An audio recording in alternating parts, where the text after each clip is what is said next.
Hi, Lee. Can you just let me know if you can hear me and see me?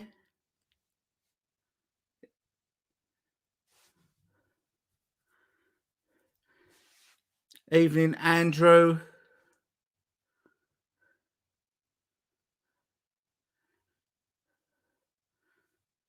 We'll just wait for a few people to join. Oh, man of many voices is here. Teatley, Beatley, Tone, Neeply, Lone. Amusing as ever.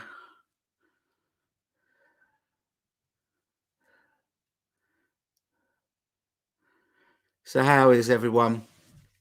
We are the people. We are the people that have nowhere to go on the Friday before Christmas. That's who we are. Hi, Nick. Nice to see you, Mr. Writer. Heath's here. Hi, Tones. Merry Christmas. Hi, Heath. Kia says can hear me loud and clear. Beetle Babes here. Hiya. Hi. It's a coin of phrase. Man of many voices says just another Friday for me. Matthew Shelbourne's here from Victoria in Australia. Nice to have you here. Connor's here from Dublin.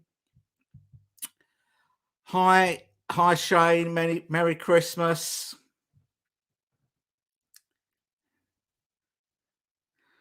Steve's here. Glad you can hear me. Ollie, hi, Ollie. Do you keep forgetting that you've got two arms? Yes, I do. I got signed off by the doctor yesterday, and I had my first physio this morning, and I'm a bit achy. I'm a bit achy, if I'm honest, after that. But I've had the sling off for about 4 or 5 days now, so it feels much better. I've got quite a lot of movement in the arm, so I don't have to go back and see the doctor unless something goes wrong. And I'm allowed to drive again, and I'm allowed to drum again. Which is good. Hi, Armin. How you doing? Armin's in Munich in Germany.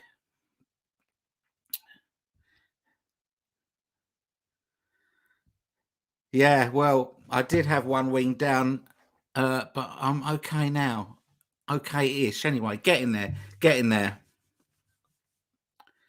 No more one hand clapping. No. no. So, what do we want to talk about tonight then? Oh, hi, Julia. Julia's here. Merry Christmas to you.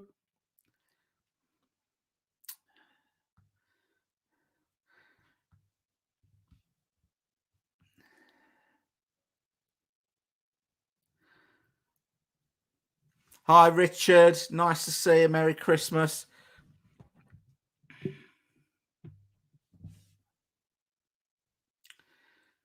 So have you all got your McCartney 3x3 discs? Beetle Dave's here from Derby. Oh, is Susie Sue with you as well?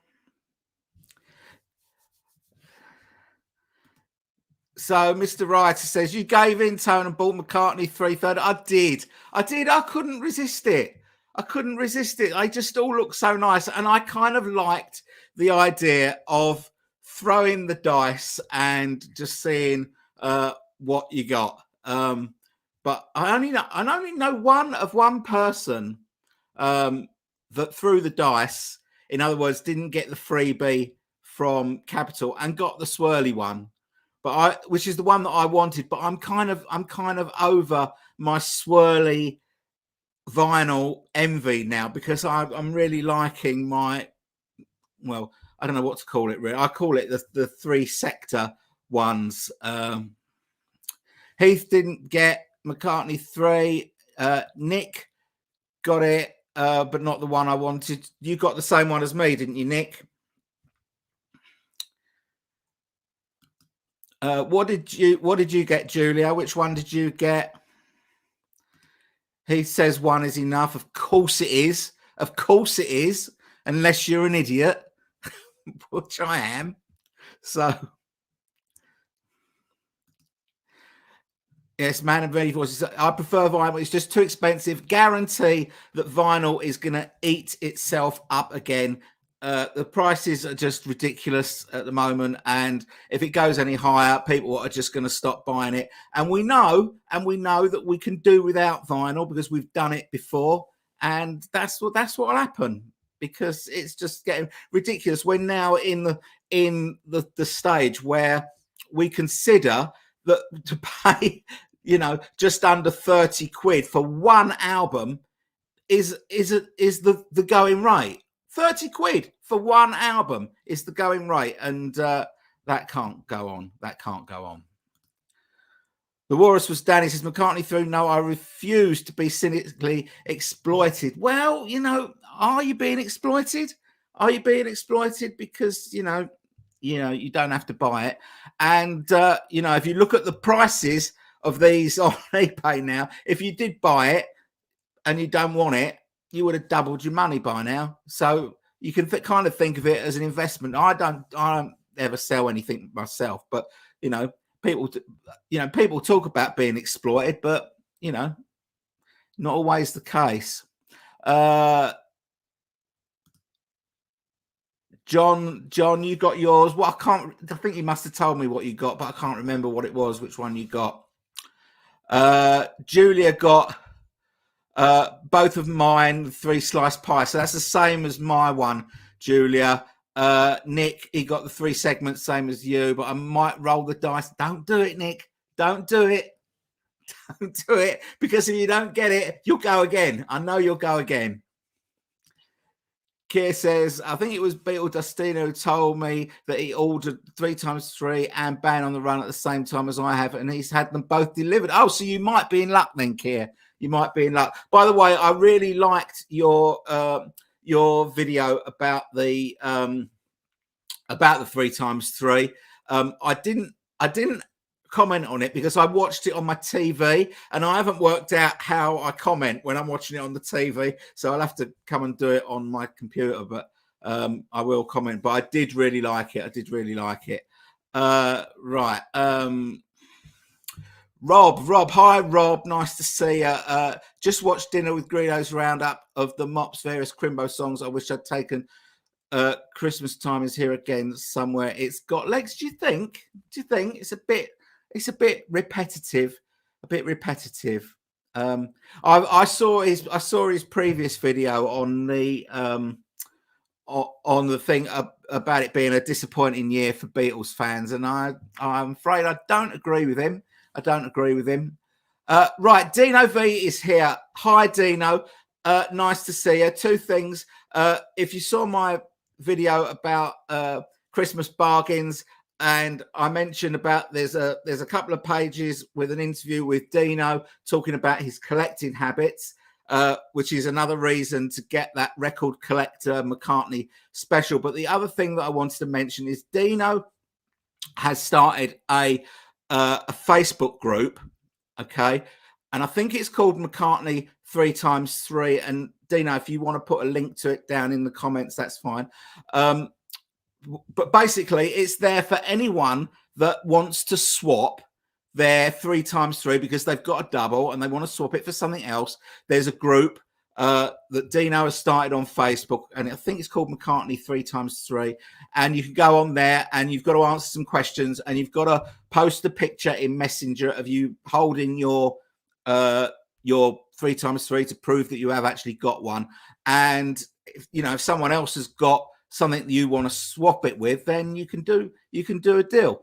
And but I don't think there's any money changing hands. It's just a straight swap, one variation for the other. Now, I haven't actually joined the group yet, although I intend to, but I haven't actually got anything to swap because I only got one copy. But I might just join just to have a little nose and see what's going on there. Okay, so that's Dino V's Facebook group.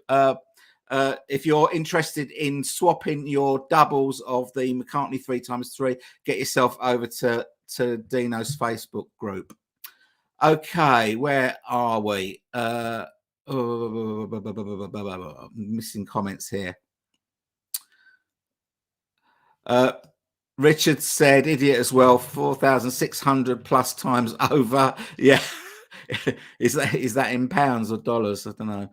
Julie says, I just bought Richard Wright's Wet Dream on purple vinyl for $23. Not bad. No, it's not bad. It's not bad. It's not bad.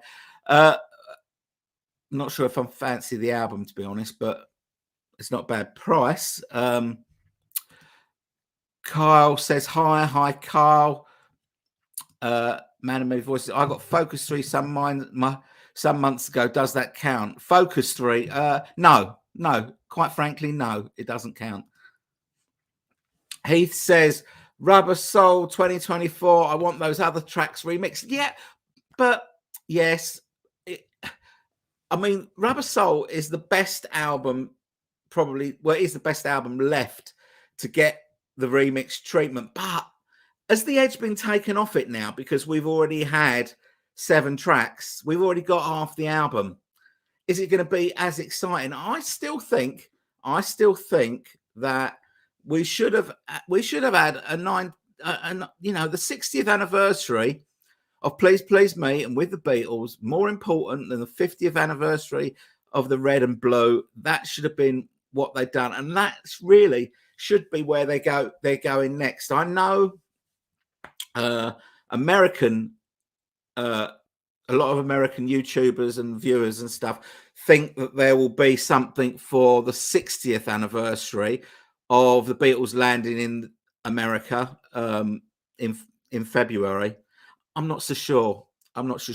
They didn't do anything for the 50th anniversary, did they? And that's probably more of a milestone than the 60th. And although it means a lot to Americans because it just had such an impact on the country at that time after Kennedy's assassination and all that sort of stuff, and it kind of just lifted the country so much. And that's very important to America, but in the rest of the world, that it's not as important. And I'm not sure whether they would do something exclusively for an American audience, or not exclusively, but predominantly for an American audience. I don't know.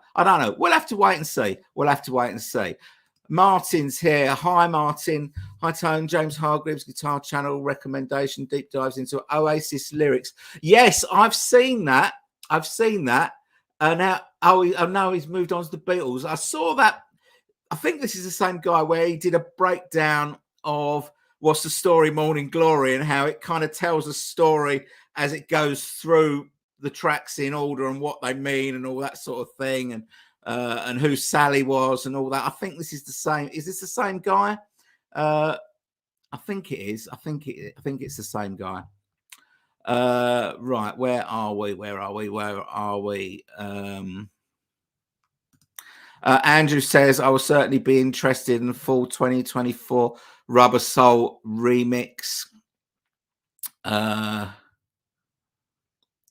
Andrew says, it's the music that matters to me. So once I have the album, that's it for me, unless there's additional music. Yes, well, I'm normally I'm the same. I'm normally the same, but I'm a sucker for coloured vinyl. That is the problem.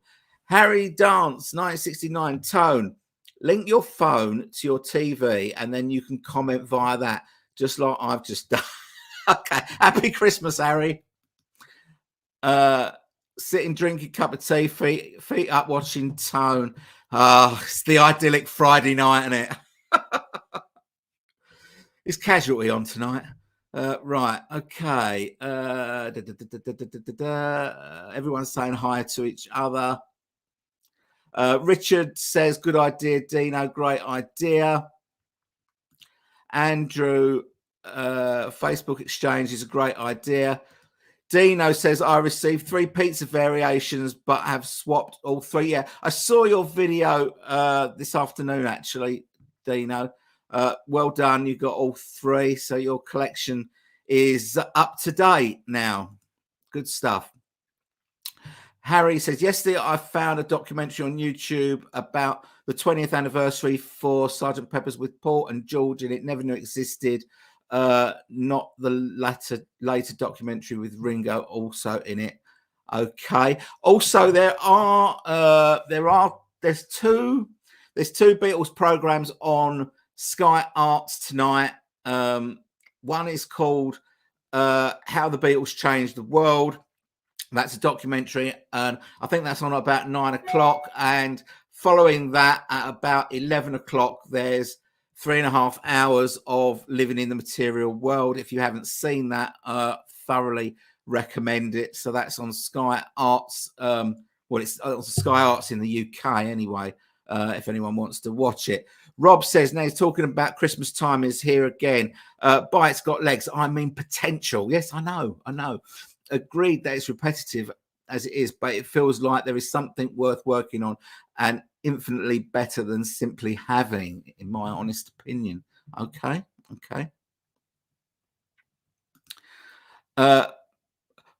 Martin says, Paul's Christmas song, I guess that's versus John's. I think the main buzz of a future Rubber Soul mix will be extra demos and outtakes. Yes, that's true. Oh, Martin is. Oh, that's a greater than sign, right? So Paul's Christmas song is greater than John's. No, I disagree. Kia says, just thought I had. Does anyone think the McCartney Archive series has slowed down to make room for the Beatles box sets? If there's a Beatles box set, it would dwarf London Town sales wide. Well, yes, but it makes sense to keep them separate. I mean, they didn't in 2018, did they? When they put out they put out 3, didn't they? They put out the John Lennon's Imagine Ultimate Mixes came out in October 2018. Then the White Album box set came out in November 2018, and then in December 2018, Red Rose Speedway and Wildlife and the Big Barn box came out then. So they didn't separate them, but it does make sense to separate. Now they've got a whole year. To space these out. I mean, they're different companies. Obviously, the Beatles boxes are, they're coming from Apple. McCartney's are coming from MPL, but they obviously talk to each other. So yes, it would make sense for them to be separated. I don't think there's no reason for them to dwarf each other, is there?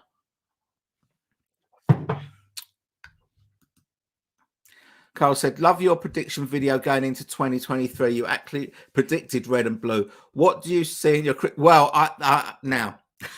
I'm not sure if prediction is the right word. I was kind of looking at anniversaries and what potentially we could get. Now I will be doing what are we going to get in 2024.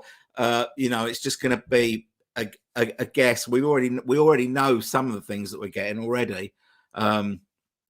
So we know that we're getting the Band on the Run 50th in February.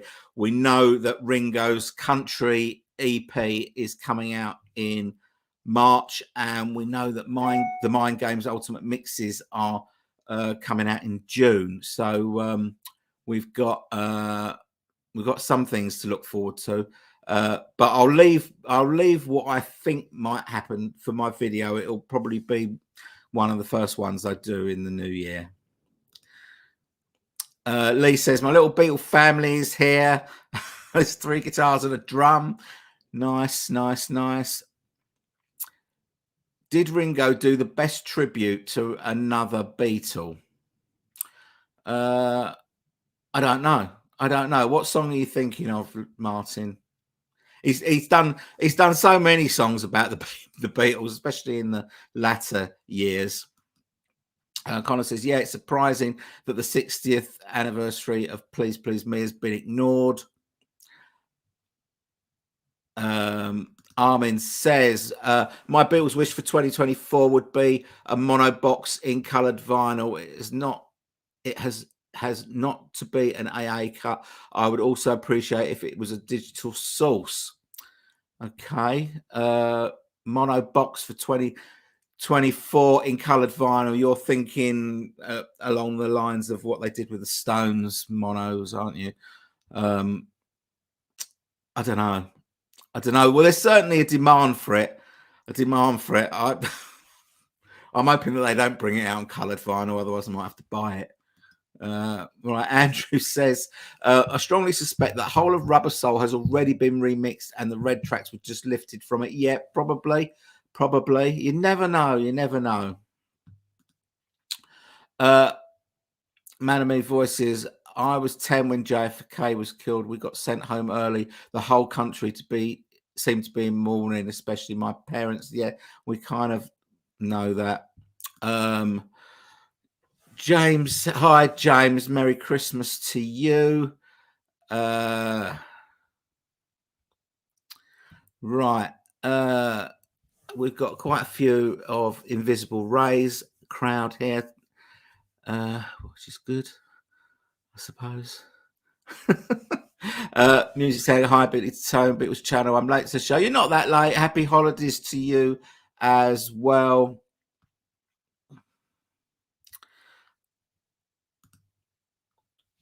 It irks me that the same respect isn't given to the Beatles' first 5 albums as the later albums. Does it? Yeah. Well, to me, they're not as good. They're not as good. I mean, with the first 5 albums, you've kind of got to take it into context of, the music of the time, the recording techniques and all that sort of thing. Things moved on. By about 1966, things had moved on, and so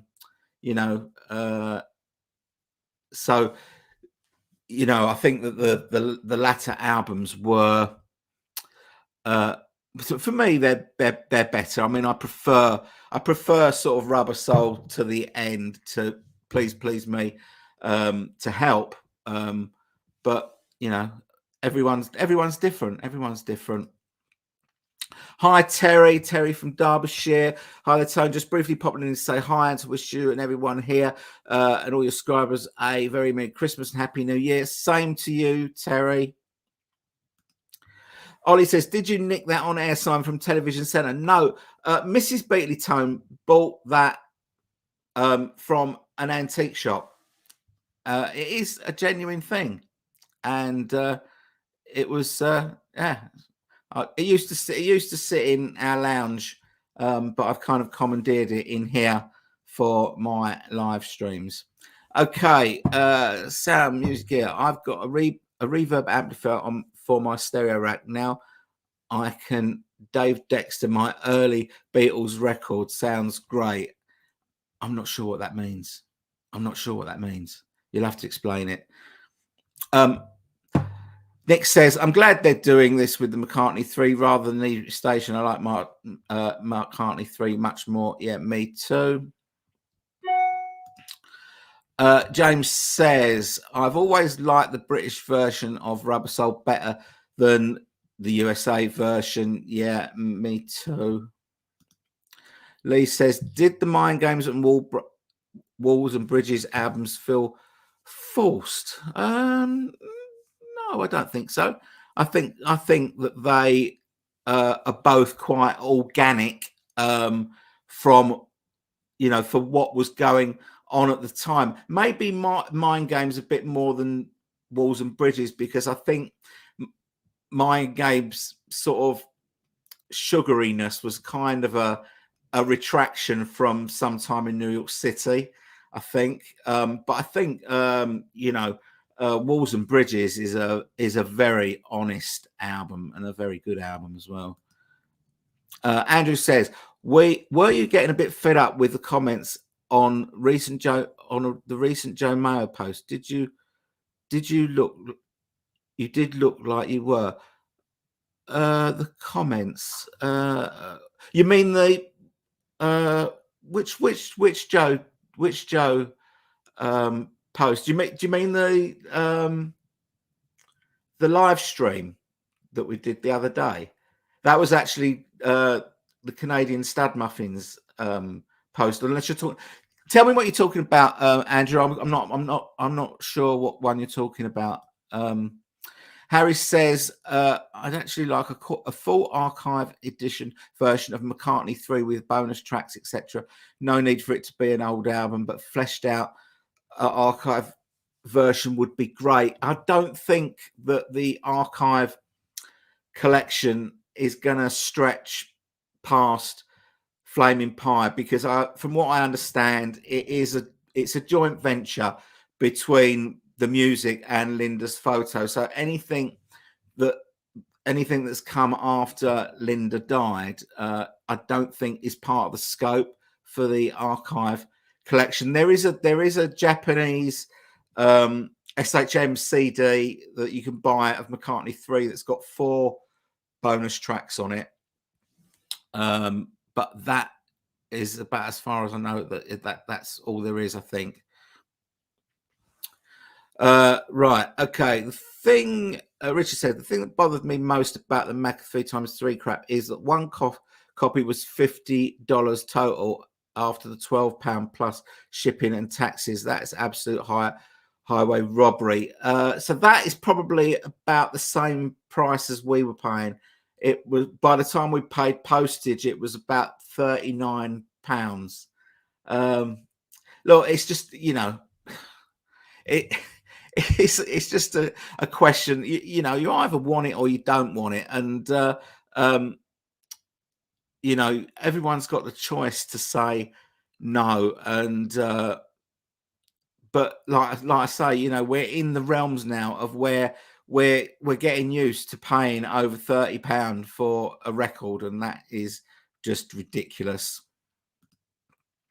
Mine says John's Christmas song is a straight lift. Other than that, it is the better song. Okay. Beatle Dave says, are we getting a Ringo box set of his 1973 album in 2024? Maybe. You would have thought that this would have been the year to do it, being the 50th anniversary. But if Ringo's ever going to get a box set, it's only ever going to be for this album. So they might as well do it. I mean, it would be good to hear outtakes from that album, especially when you think about the cast of players that were on that album. It would be good. Hope so, Dave. But who knows? From what I understand, Ringo's not really into this whole box set business. But then again, it's not really up to him, is it? It's up to the record label, the marketing. They are the ones that decide what goes out and what doesn't go out. Rubber Soul reissue is as likely as the mighty Villa going top tonight. So more than 50-50. Right, okay. What's the score? They're playing Sheffield, aren't they, tonight? Or is it it's only just kicked off? Get the Christmas album by the Fab Four. Hark, all the songs are reworked to sound like Beatles songs. I listen to it each Christmas. It's gear. There's a tip there from Music Sound Gear. Dino says, in the official UK singles chart, Wonderful Christmas Time is 25. Happy Christmas is number 22. There you go.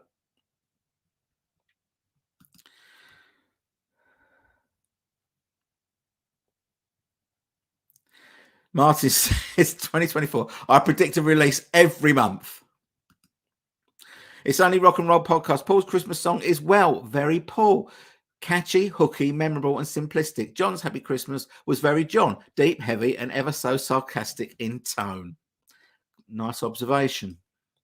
Martin says, Ringo's album, best solo cover. Love it.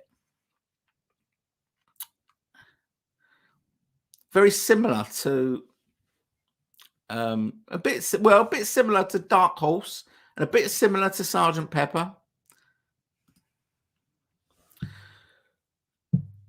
Lee says this will be the next big event as advertised, as Free as a Bird and Real Love like you've never heard them. This will be the next big event as advertised. And I'm not what we're talking about there. I'm not sure. Bill Bape says not as much as Paul's. What? Oh, right, okay.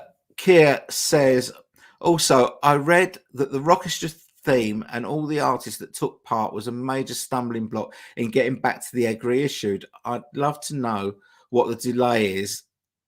They must know the fans want it.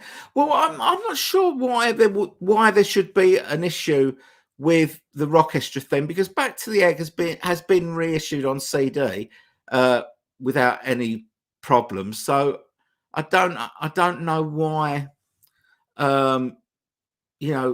why they would have to get permission again. Surely, when Back to the Egg came out in 1979, all the record labels of all the artists that appear on that are all credited or thanked or whatever. That should be it, shouldn't it? They shouldn't need to do it every time they put out a release. Surely, I don't know. I don't know what the law is, but maybe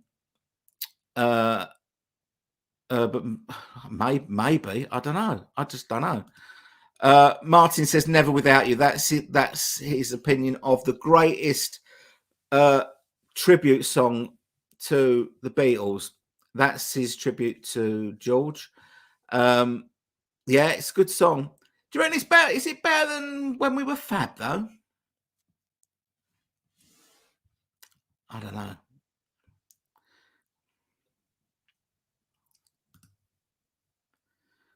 Oh, Richard, that's nice. Thank you very much. Thank you. Is that for me? Wow. That is so kind. That is so kind. Thank you. Oh, I'm all touched. I'm all touched. Thank you very much. Right. Steve says, wish for 2024 re-release of Wings over Europe. Yeah, that would be good. I'm not sure if that's going to happen though, but because they kind of celebrated like the 50 years of it the other day. In 2022, didn't they? They brought out the T-shirts and all that sort of stuff, and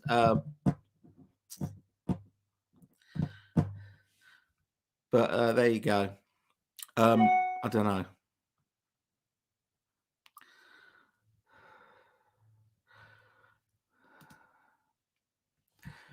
Someone was telling me recently that the Simple Wonderful Christmas Time ditty is exceptionally hard to play, apparently. Oh, okay. Never tried it. Dino says, 40th anniversary of Broad Street. I imagine that nothing will be issued to uncelebrate. Probably not. Probably not. Keir says, those early albums are not as good, agreed, but Help and Hard Day's Night are serious bodies of work. Yeah, especially Hard Day's Night. Dave Dexter was reasonable for adding reverb on. Ah, right. Okay. It's an American thing. Okay. Got ya. Oh, yes. I've tried on multiple instruments to nail down Wonderful Christmas Time. It's hard. Have you tried going bing, bong, bing, bong, bing, bong, bing, bong? It's easy. Right. Martin says, now I've watched you sitting there, seeing the passers-by all stare. Invincible scruffs, how I love you. Do you mean invisible?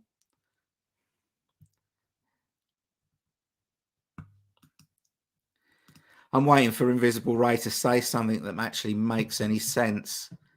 Ever. Right. Okay. Dave Dexter. Yeah. Okay. We've got that now. Thank you.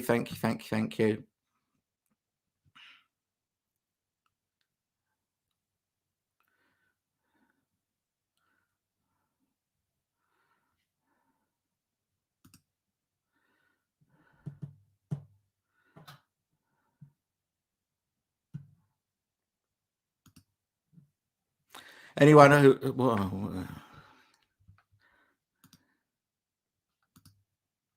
So between McCartney 1, 2, 3, can you make a great playlist? Yes, I did, and I did a video of it. I did. I can't remember how long ago it was. I did. I whittled it down. So I can't remember. I think it was 15 tracks or something. between the three. I think I only picked 3 from McCartney 2. Maybe not next year, but I'm beginning to wonder if we might get an announcement from Macca in 2025 about retiring from touring. Surely can't be that far away. Well, no, I'm not sure if I'm not sure if he'll actually announce that he's not touring. I think when he's had enough, he won't do any more shows. I'm not sure if he'll actually make a big thing of it. I don't know. The trouble with making a big thing about retiring from touring is that almost everyone that retires from touring actually goes back to it, apart from the Beatles, obviously. But so many people have said they've finished touring and they go back to it. Keir says, I rank the songs out of 10 just for fun for Rubber Soul US versus Rubber Soul UK, and surprising, the US won by a narrow margin. Sounds like a video, Keir.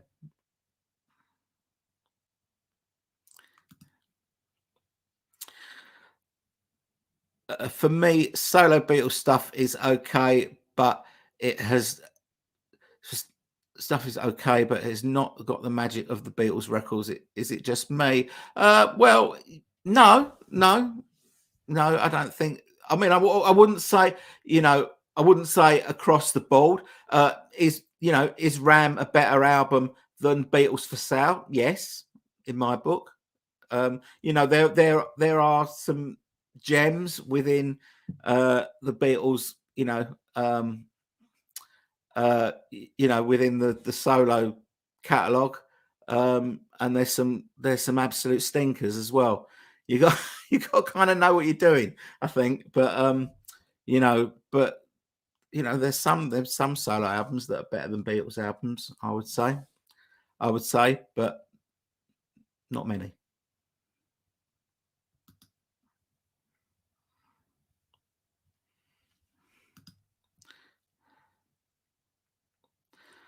Martin says, do you have any scruffs? What do you mean? Do I have any scruffs?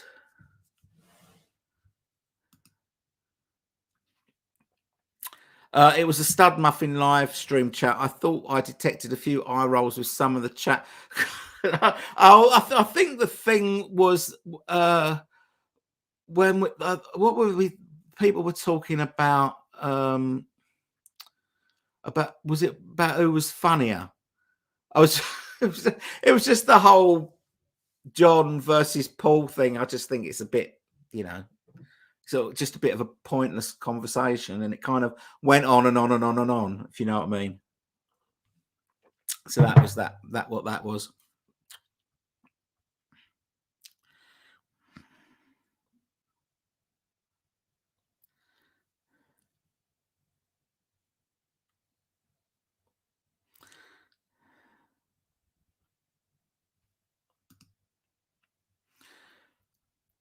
Martin says, Find My Way is a classic Paul track. Keir says, I'd buy a Rotor Gravure box set. I think you might have a long wait for that one. Literally just listened to the Heart album earlier today. Oh, God, so tiresome. Right, okay. Julia says, Tone, what do you think of the underdubbed version of Band on the Run song? I think it's an entirely different take. Yeah, so do I. This is more than just no orchestration, isn't it? It's it sounded like it was a different vocal to me, and obviously there's lots of. It's not just orchestration. There's there's pop instruments as well that are missing, and it's just I think it's interesting. This is like a it's an early take thing. This is anthology. This is outtakes. I saw a video. I think the guy's name was called Dinner with Greedo, and he was very, very pleased with himself because he called it Band on the Run Underwhelmed. But it's just the same as outtakes and not demos, but it's outtakes, and people are usually interested in seeing outtakes. If he tells me he's not interested in outtakes, or doesn't like Anthology or anything like that, then fair enough. But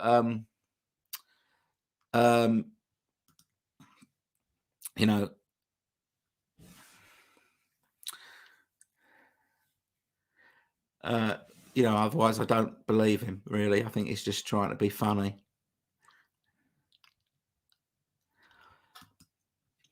Right. I think the documentary you're referring to, 1987 doc, which features that's the 20 years ago today thing, wasn't it? Bubba's Jukebox. Yesterday today was tomorrow, and tomorrow today will be yesterday. Ding dong to you. Martin says, I don't tend to get bored of songs, but Paul has turned Hey Jude into a big sing song. That's the one I'm sick to death of. Was my favourite for a long time. Strawberry Fields now is the best in my opinion. Yeah, I tend to agree with that. The trouble is that if you go and see Paul and you've never seen him before, and he doesn't do Hey Jude, you're going away disappointing, I think. But for those of us that have seen him do it, loads of times, enough is enough. But it is the big sort of closing thing. But there you go. Strawberry Fields is now the best. That's my number 2. My number 1 is A Day in the Life. Keir says the solo stuff doesn't have the magic, but I've always been of the opinion that I prefer Paul 70 to 80 than Paul 62 to 70. Now that's interesting. No,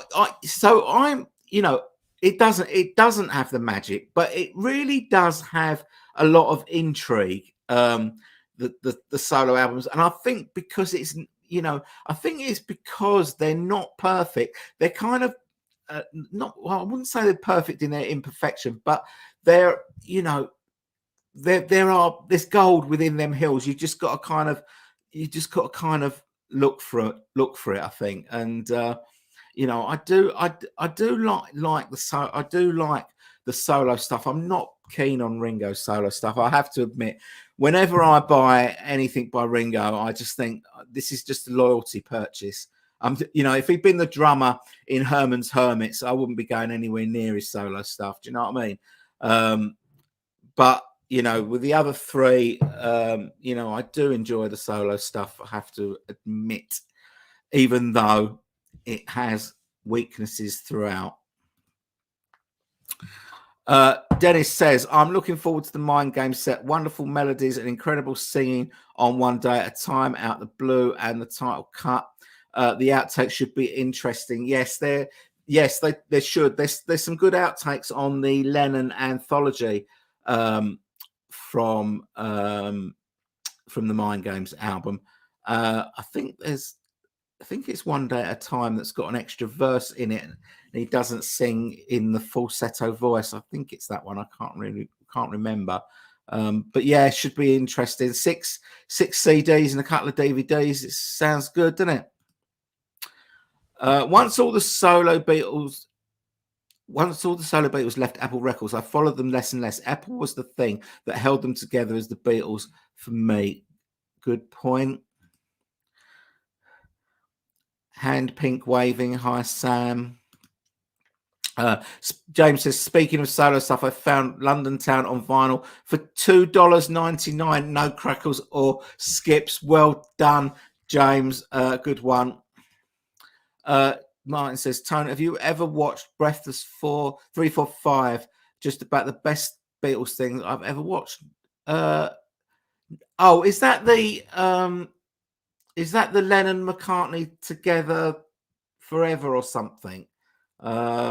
I think I've got a load of those saved in my watch later. I think I've seen a couple of them. If that's the ones that I think that's what you mean. I think it's something like Lennon McCartney together forever or something like that.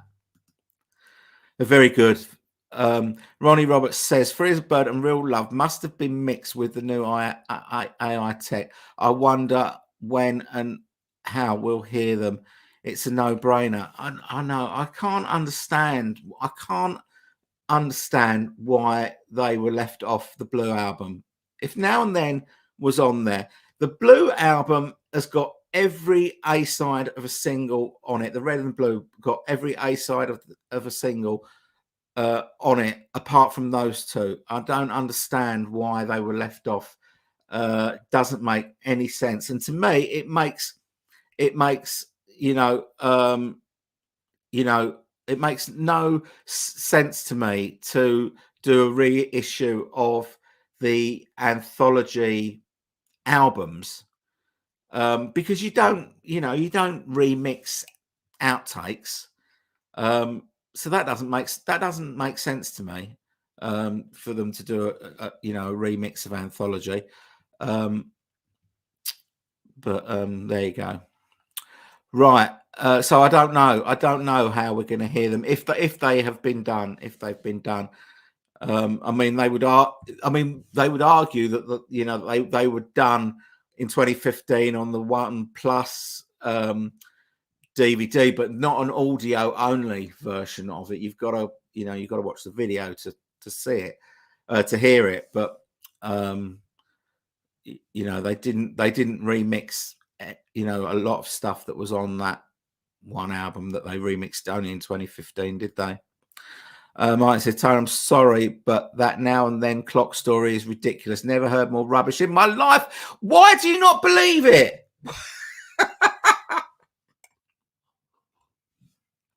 It might be true. You never know. You know what? I didn't even know I had it, but I've got this bootleg, and I'll do a video about it. But I bought this bootleg back in the 90s, I think, or maybe the early 2000s, and it's all the various takes of Free as a Bird, Real Love, and Now and Then. And I didn't even realize that it had Now and Then, because I haven't looked at it for 20 years or something. And it's got the version with the buzz on it, and my God, the buzz is so loud. No wonder they couldn't get rid of it. It's ridiculously loud. So I was quite surprised to hear that. But yeah. Anyway, I digress. Matthew says the Americans here have. This is to the Americans. Have any of you thought of how the Beatles would have felt when they heard rock music haters change the sound of their music art? Okay, that's one.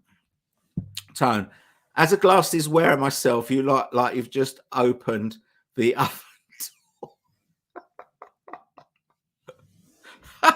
Am I a bit steamed up? Is that what you mean, or are you just saying that they're filthy? Because my glasses are always filthy. I don't even know if that's going to be any better. Oh God, they're terrible. Oh, I'll have to change this into Beatley Tones glasses cleaning. Right, Lee says, Martin, do you mean the telephone booth? Oh, no, it's a clock. It's a clock. Mike says, no, Lee, the clock. I can't explain how ridiculous the story. It's the sort of story told when someone dies and they leave a message behind. No one can prove whether it's true or not, can we? Tony, which Macca album would you want to see him perform all the way through if you could choose? That's interesting. I don't know. If I could pick one, I'd probably pick Venus and Mars. I'll probably pick Venus and Mars. I think there's 3 songs. there's 3 songs on Venus and Mars, I think, that he didn't do on Wings Over America. But I'd mostly like him to do Venus and Mars, so that the last song he has to play is the Crossroads theme. Which won't mean anything to anyone outside of the UK, but UK people of my age will know about the Crossroads theme. Martin says, I love a good story, like Now and Then said for Paul. Again, it's lovely, but a story of total nonsense. Okay. You don't know that, though, do you?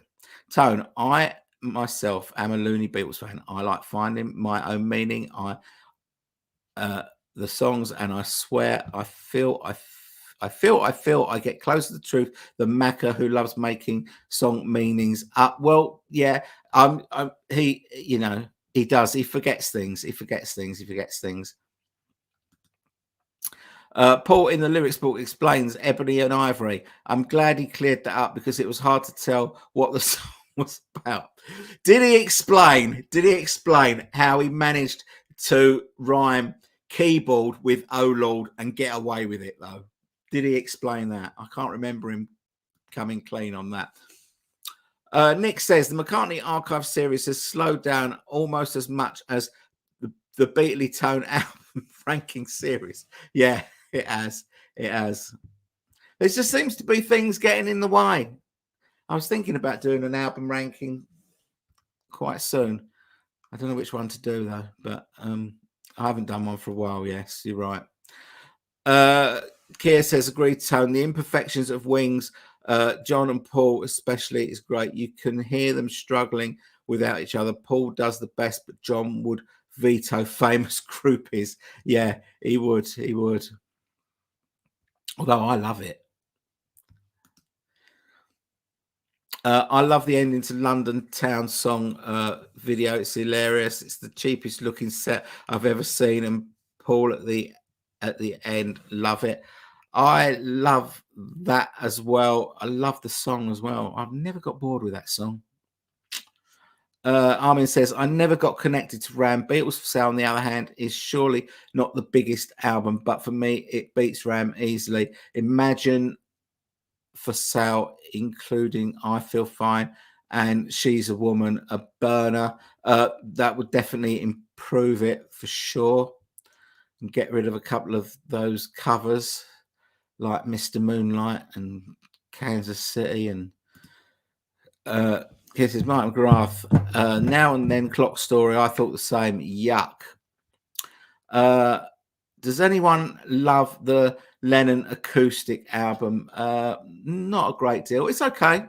It's always interesting. You know, the thing with demos is they're interesting to hear maybe once or twice, and then you just want to hear the finished version. Really, I like sort of seeing, you know, hearing the embryonic start of a song, how it started. I find that interesting, but I don't often want to go back to it once I've heard it. Can't remember who, but someone said Denny was almost Paul's equal. Utter rubbish. I agree. Paul told Denny to have a convo with Bruce McMouse. Denny done as Paul told him to. Yeah, that's very true. You know, when someone dies, there's always an outpouring of lament and people you know, bigging up their importance and things like that. I tried to keep my Denny Lane tribute fairly low key and hope it was accurate. Okay. The music book is Ideas by Lucas Parisi. The one about Paul Solo is phenomenal value for money for 20 quid. I recommend it to everyone. So do I. Yeah, I've got it just here. This book here. Very good. I think volume 2 is coming out next year, I think. Yeah, it's a really good book. It's one of those books you don't have to read it all in one go.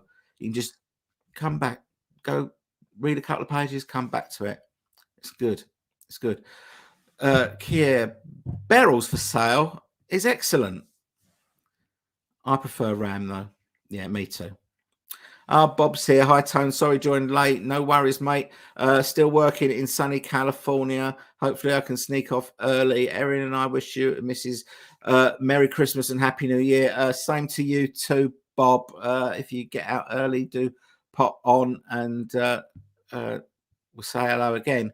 But yeah, have a great Christmas, guys. I'm trying to sort of miss out the conversations between you guys where you're talking to each other.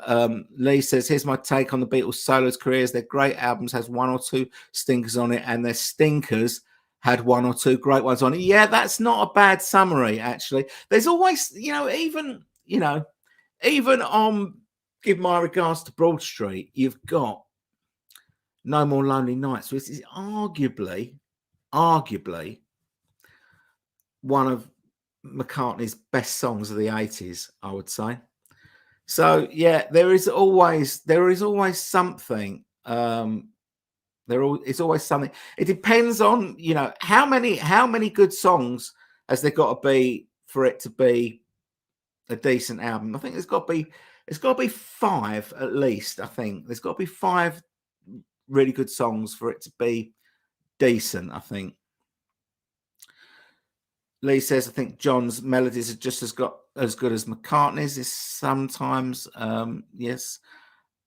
Perform all the way through. Ram. Yeah, good shout. So he's never really done much from Ram. He's never done much from Ram. I've seen him do Too Many People, and I've seen him do Ram On, and that's about it. I think that's about it. Don't think he's done anything else.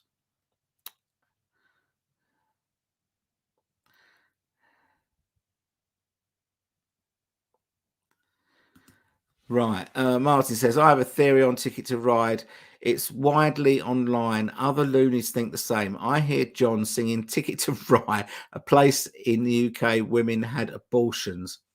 He also sings Ride. I can hear the difference.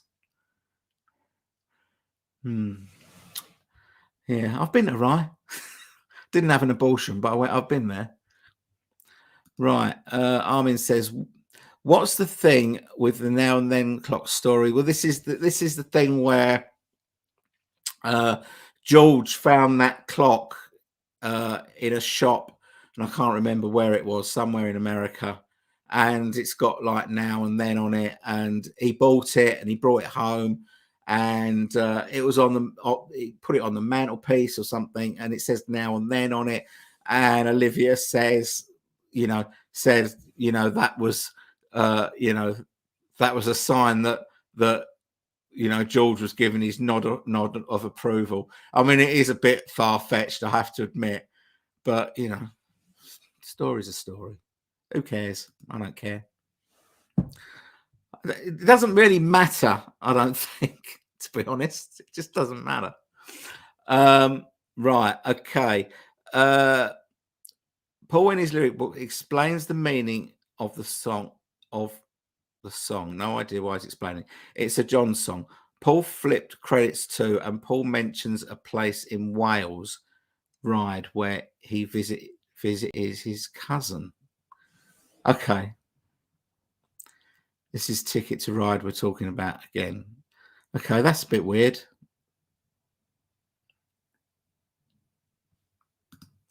Oh, Eddie's here. Sorry, late to the stream time, but I'm sure you understand. I certainly do. I don't expect you to hang around for me. Nice to see you, Eddie. The song is a bit like Day Tripper. It's about casual sex and abortions. I thought you said you were getting closer to the true meanings. Isn't it? It's a bit like tripping, like Day Tripper. Maybe, I don't know.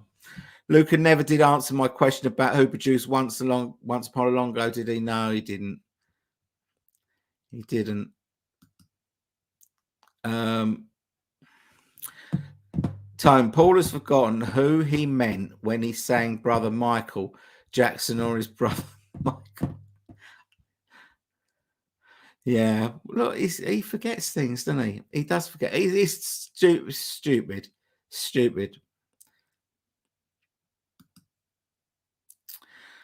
Do you think Pet Sounds influenced Paul? And if so, what song did it produce from Paul? Well, he always says that his favourite song is God Only Knows. I'm not really sure whether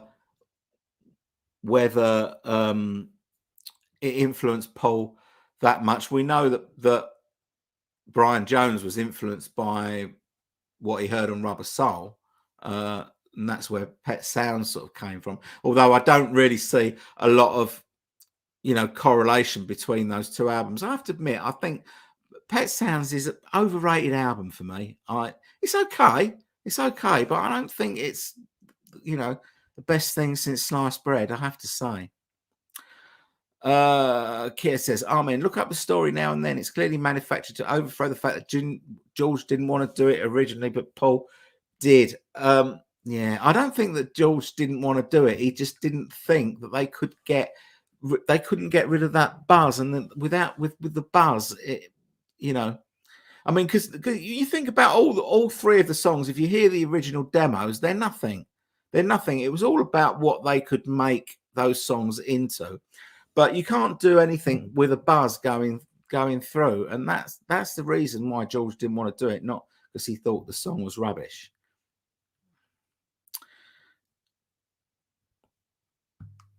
Right, okay. Martin, can't agree. Lee, John's melodies could be as good, but in general, Paul's melodies much better.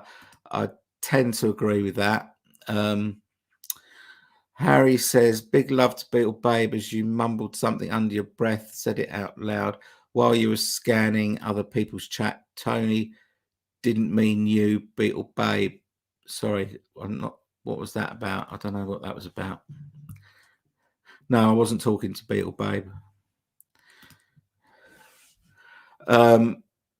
Doc says, don't you dare dismiss the Moonlight, mister. Paul can't sing Ram songs no, he can't. Not now.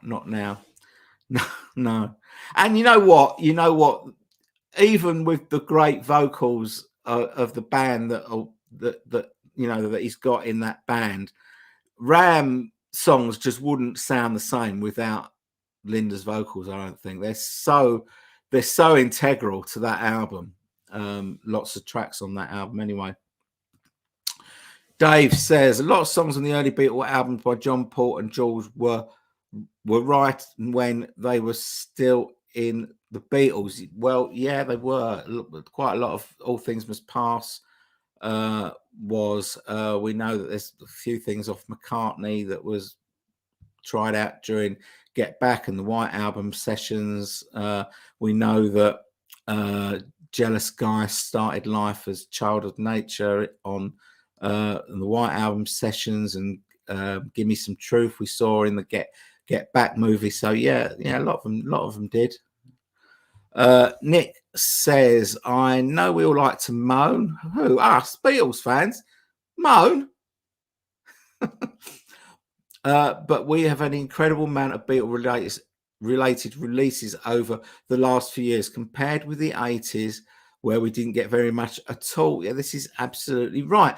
And yeah, we will moan about anything that comes out. There will be something wrong with it. Someone will find something to moan about. We are the best at moaning.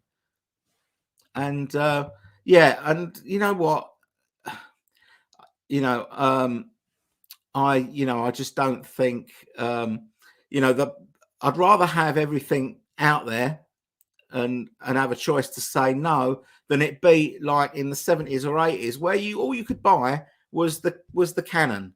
That was all you could buy. You couldn't get any outtakes or anything like. We didn't really see outtakes or extra tracks or anything until until CD came along in the 80s, and they would tack a few extra tracks on the end of an album, which I always hated anyway, just to encourage you to buy things that you already owned for the second time. And now we're buying them for the third or fourth time. But I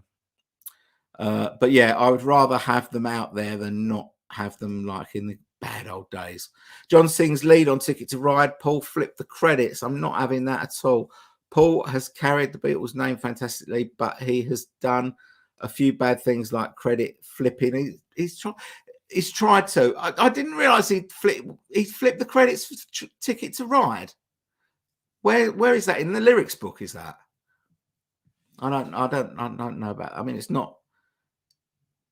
He hasn't done it live because I think on the back in the US live album he flipped the title. He flipped the credits.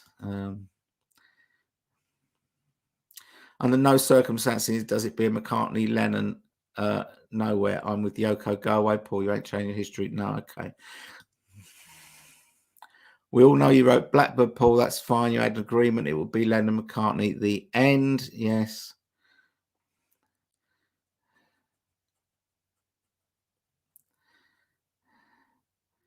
Where are we?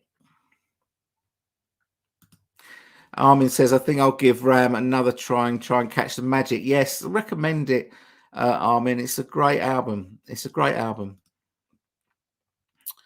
Not sure what that refers to. Richard says, Nick, I can't agree vis-a-vis the recent releases over the 80s. The 80s was incredible. The Beatles box, the singles, the EPs, and the reissue of the album boxes. Okay.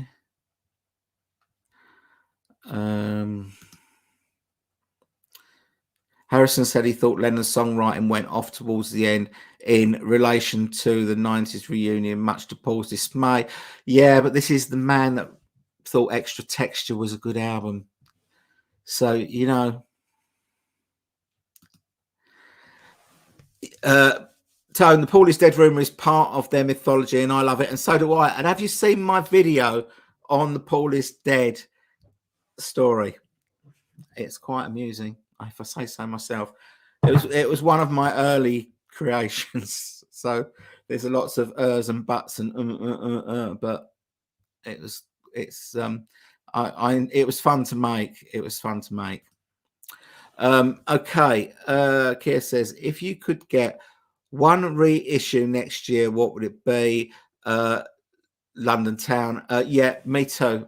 Yeah, I love London Town. I prefer it to Back to the Egg, and yeah, I love that. Although Back to the Egg has got much more potential for extra material, but yeah, I'd like there to be an archive of London Town.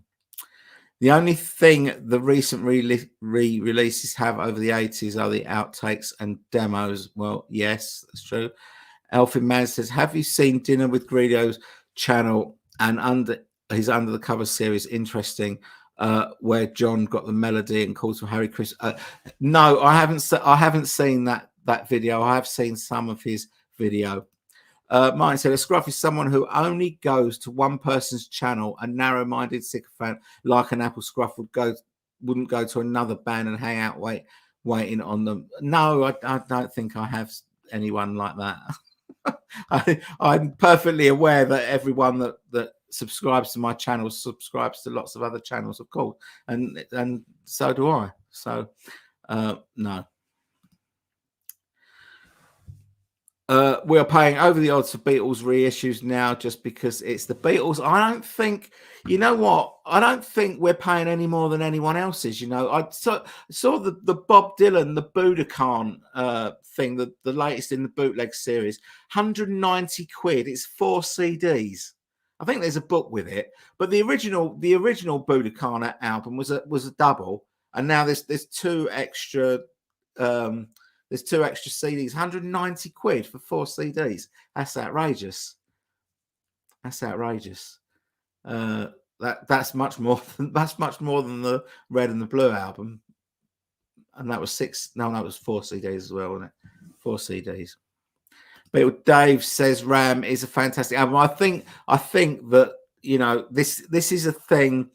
You know, it's not just the Beatles. It's not just the Beatles. It's the same with this McCartney 3. I mean, how many different versions of Hackney Diamonds have there been? They're all doing it. It's the marketing men at the record labels. Don't blame the artists. Blame the marketing men. And you know, and as I say, we live in a sub £30 album world now. Right, okay. Keir says, I read George Martin said Lennon McCartney 65% Paul, 35. No, I don't believe that either. With regards to songwriting credits on Please Me, all songs were credited to McCartney Lennon. Yes, they were actually. We're told this rubbish and we just meant to believe it. I don't. Okay. Do you think we will see a refurbished free as a Bird, Real Love on an EP or some new compilation like a new expanded Hey Jude album? Not really. There isn't really there isn't really a place for it. I mean, I've always loved the Hey Jude album. When I bought it was one of the first albums I bought. I didn't even realise that it was a compilation album, and I didn't realise it was an import either because it wasn't officially on sale in the UK. It was available on an import, and I just found it in a rack when I was first started buying Beatles records. One of the first ones I bought, and it's a very weird album. I mean, I understand what it's about now, but obviously I didn't then. But you know, the only real place for it is on the Anthology, and I can't see them reissuing the Anthology just with those two tracks remixed, and I can't see them remixing outtakes because that doesn't make sense to me. You don't remix outtakes, I don't think so. That doesn't make sense to me. I don't know. I just don't know why they weren't included on the Blue album. It's where they should have been. Richard says he just finished reading Ken Womack's book about Mal Evans. Superb read. My mind was blown with the photo of Mal and other crew members posing on the Sergeant Pepper photo set. I haven't got that far. I've got the audio book that was sent to me by Rob. One of my subscribers very kindly sent me the audio book of that. And I'm looking forward to getting into that. So thank you for the recommendation. Matthew says Back to the Egg is better than London Town. I disagree. I just prefer London Town because it's got. I don't think Back to the Egg hasn't got anything as good as London Town and Cafe on the Left Bank. It hasn't got anything as good as that on it. I don't think. It's got quite a lot of lightweight pop on there, and it's a bit of a return to rock. But it's it's an okay album. But I much prefer London Town.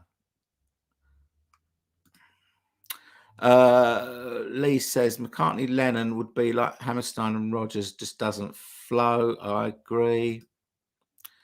Armin says Memory Almost Full needs a reissue and a remastering. The CD is so badly loud and brittled. This is urgently needed, not a bad album. Yeah, no, it's a good album. Yeah, I've got it on vinyl as well. It sounds much better on vinyl. But I agree, it is really loud. It is really loud. Elfie Man says, Mark McCartney must be able to veto the marketing. I don't think he can. You got to remember that McCartney works for Capitol. It's not the other way round. And McCartney has got control over artistic decisions, but marketing decisions are made by the record label, always has been. And if you can go back, you can go back to things like, Red Rose Speedway, for example. Red Rose Speedway, McCartney wanted that to come out as a double album. Apple said no, and it came out as a single album. Remember George Harrison's Sometime in England record got thrown back by Warner Brothers, get rid of those 4 tracks, and all those compilation albums that that came out in the late 70s, rock and roll music and love songs and ballads and all that. Beatles had no saying whether they came out. They just come out. I think once artistic license has been handed over, I think the record company then owns the album and they pay McCartney royalties on what they sell. But the marketing decisions they've got a marketing department. Paul doesn't get involved in that sort of thing, I don't believe. That's how I think it works anyway. Eddie says he'd love to see Rubber Soul given a deluxe reissue. I think we would all like to see that. Although the edge has been taken a little bit off it for me you know, because of, you know, we've had half of it already, but the outtakes will, you know, hopefully will, you know, give us that thing that it gives us, you know. Keir says McCartney will either say yes or no to marketing. If it sells, McCartney will say go. McCartney sells. The most commercial artist ever. Sorry, I don't agree. I don't agree.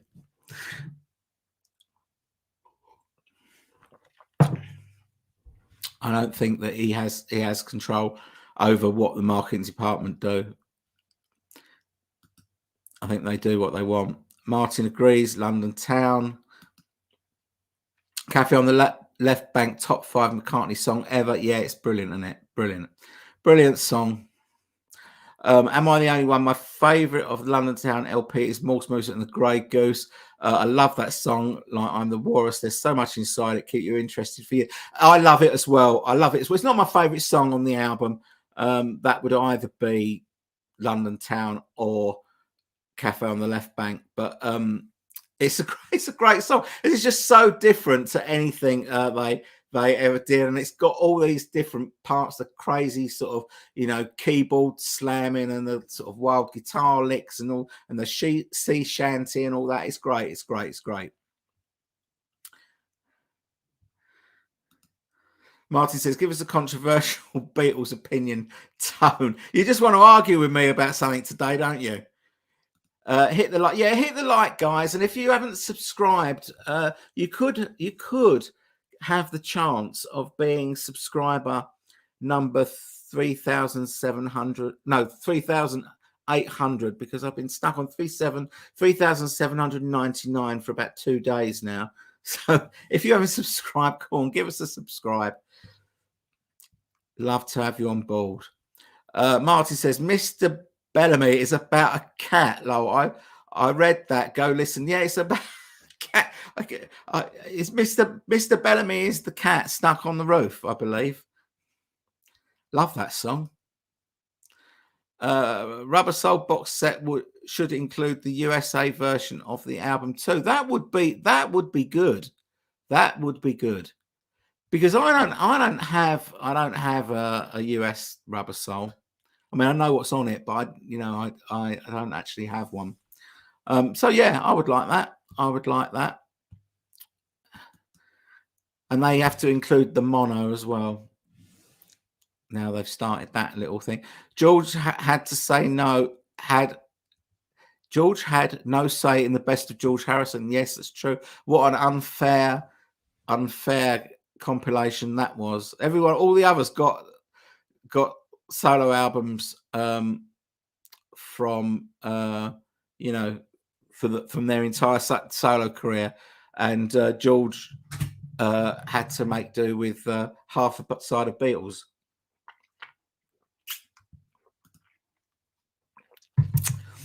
Bill Dave says, I think there might be a box set of Hard Day's Night with a DVD, bonus tracks in 2024. What do you think, Tone?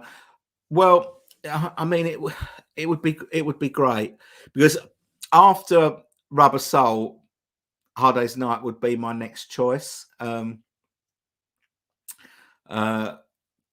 that's my favorite of the sort of the pre Rubber Soul albums.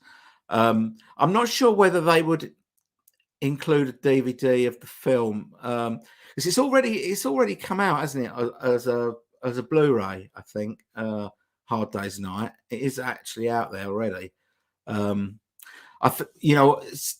far with all these reissues, they've only stuck to music only, haven't they?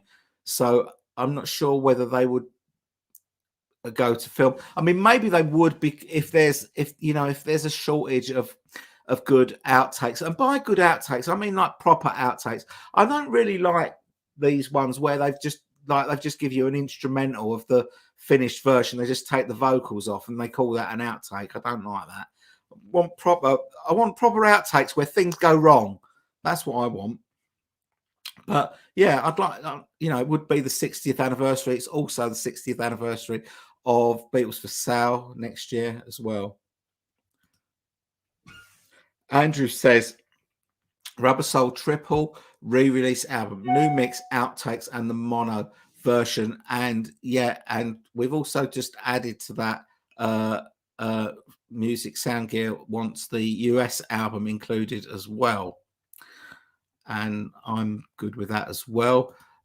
Kia says Morse Moose and the Grey Goose, third behind with a little luck and Cafe. Amazing song, absolutely wacky. I love that about Macca. It's off its head, isn't it? It's off its head, and that's what's so great about it. Armin says, I think Macca has full control over the marketing of his releases. He owns MPL. If he says no, the record company will not release it. If one person in the, you know what, he doesn't have. When was the last time Paul had a top 10 hit? You know, I don't think he hasn't really got the Paul that he used to have as far as sales go. Look, people can believe what they want, but I don't believe you don't own a dog and bark yourself. That's what I'm saying. That's what I'm saying. You've hit 3,800. Thank you. Great. Whoever that was who's subscribed, that's great. Thank you. Right. Press like button and subscribe now. Thank you, Patrick. Hi there, how you doing? Lee says, woman, beautiful boy, watching the wheel, starting over. Nobody told me, free as a bird, real love, grow with me. Better than anything McCartney did during this period? No. Yes. Well, it depends how far we go. Yeah. So we're going from sort of 1977 to 1980, right?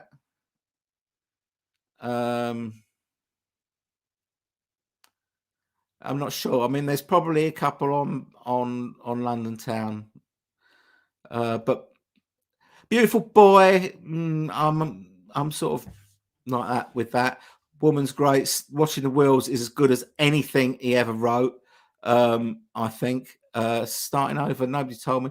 I think that I'm Losing You is as good as anything he ever wrote in his career as well. There's two songs on Double Fantasy that are just fantastic. Watching the Wheels and I'm Losing You, and yeah, I mean that's a good shout, Lee. It's a good shout.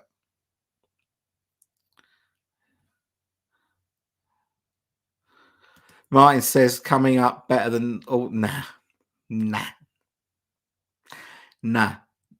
not that speeded up voice. No. I prefer the live version of Coming Up, but the version of McCartney 2, rubbish. Martin likes I love Old Siam, sir. I do. I love the pronunciation of the English towns. Walthamstow, which is not that far from where I am. Right. Okay. Let It Be movie should have been included in the Let It Be box set. The Beatles said that Let It Be would reissued. I believe it when I say it. Yes, they did. They did say it was going to come out, and it hasn't come out. And we're still waiting. Most overrated Paul album amongst fans, Back to the Egg, in my opinion. I agree with that. I think I agree with that. There seems to be like a newfound love for Back to the Egg. It's not that great. It's got its moments. But it's not that great. But I'd still like to see an archive of it because of the extras. There's a lot of stuff to go there. I enjoyed Jimmy's two druggy songs, I have to admit. You know, Jimmy didn't write the lyrics to those songs. He wrote those songs with Colin. I've forgotten his surname now. Forgotten his name. But he wrote the lyrics. Jimmy wrote the music to those songs. So they weren't sort of autobiographical because that's something that's always said about Jimmy McCulloch. He should have heeded his own words. Well, they weren't his own words. But I like Medicine Jar particularly. Always remember Paul's power is the biggest of sirs, much bigger than Old Siam, sir. Yeah, that's true. John's double fantasy output is amazing, but coming up, done. I'm not sure what that means. Does that mean that you agree that coming up is better than double fantasy? Tone, you should be on at least 5,000 subscribers. You are a brilliant and have a great channel. If you're not subscribed, please do so. Thank you, Dave. Dave, your channel has just gone absolutely mental this year. I can't believe. I don't know how you get so many subscribers. I don't know what I'm doing wrong, but you're just relentless. You're just relentless.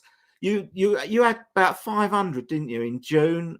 Now you've got 6,000, and that is absolutely phenomenal. Well done to you, mate. Well done to you. Right, and thank you for that recommendation. Martin says Paul McCartney is a far better human being than John, in my opinion. Well, he is now, in every conceivable way. Sorry, but my opinion. You're entitled to your opinion. John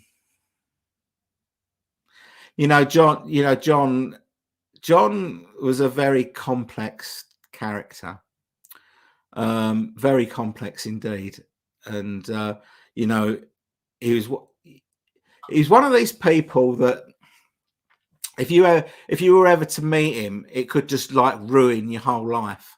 I think because if he's your hero and you caught him on a bad day where he was just like really rude or put you down, that would just like ruin everything for you. Whereas I don't think Paul would ever be like that. I've met Paul 3 times and he's lovely bloke. But with John, you never know what John you're going to get. He was such a complex character. But how do you judge who is a better human being? It's difficult because there's so many aspects that you have to take into account. Mark Bowen says, I agree with you about I'm Losing You, very underrated. What's the difference between the original Let It Be film and the extended documentary? About 7 hours, I would say. Yeah, I mean, if you haven't seen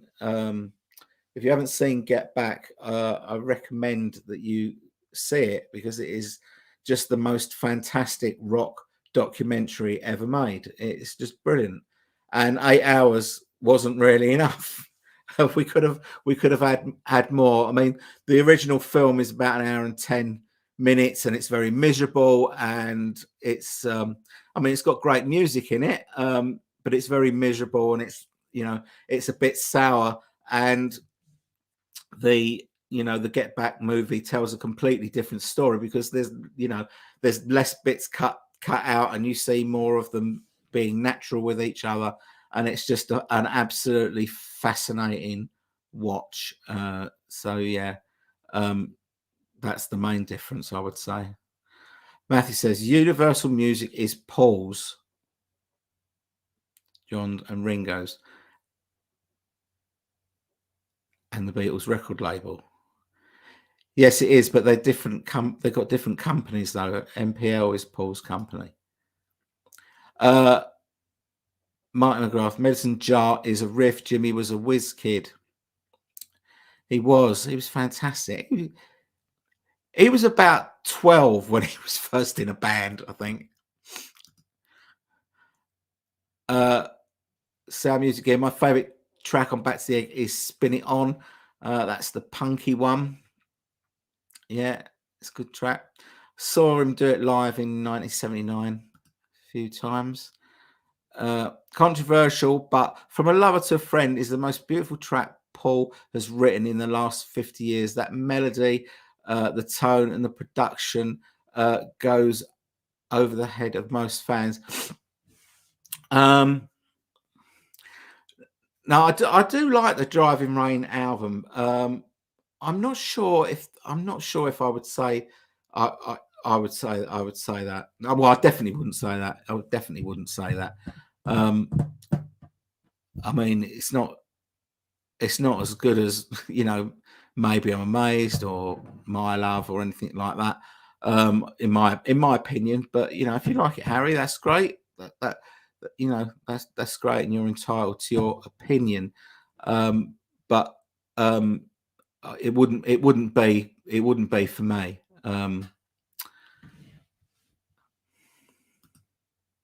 Colin Allen, that was it. Colin Allen is the lyric writer of Wino Junko and Medicine Jar. Dina V, coming up, in my opinion, is the most experimental solo song Paul has ever issued. That's outrageous. That is outrageous.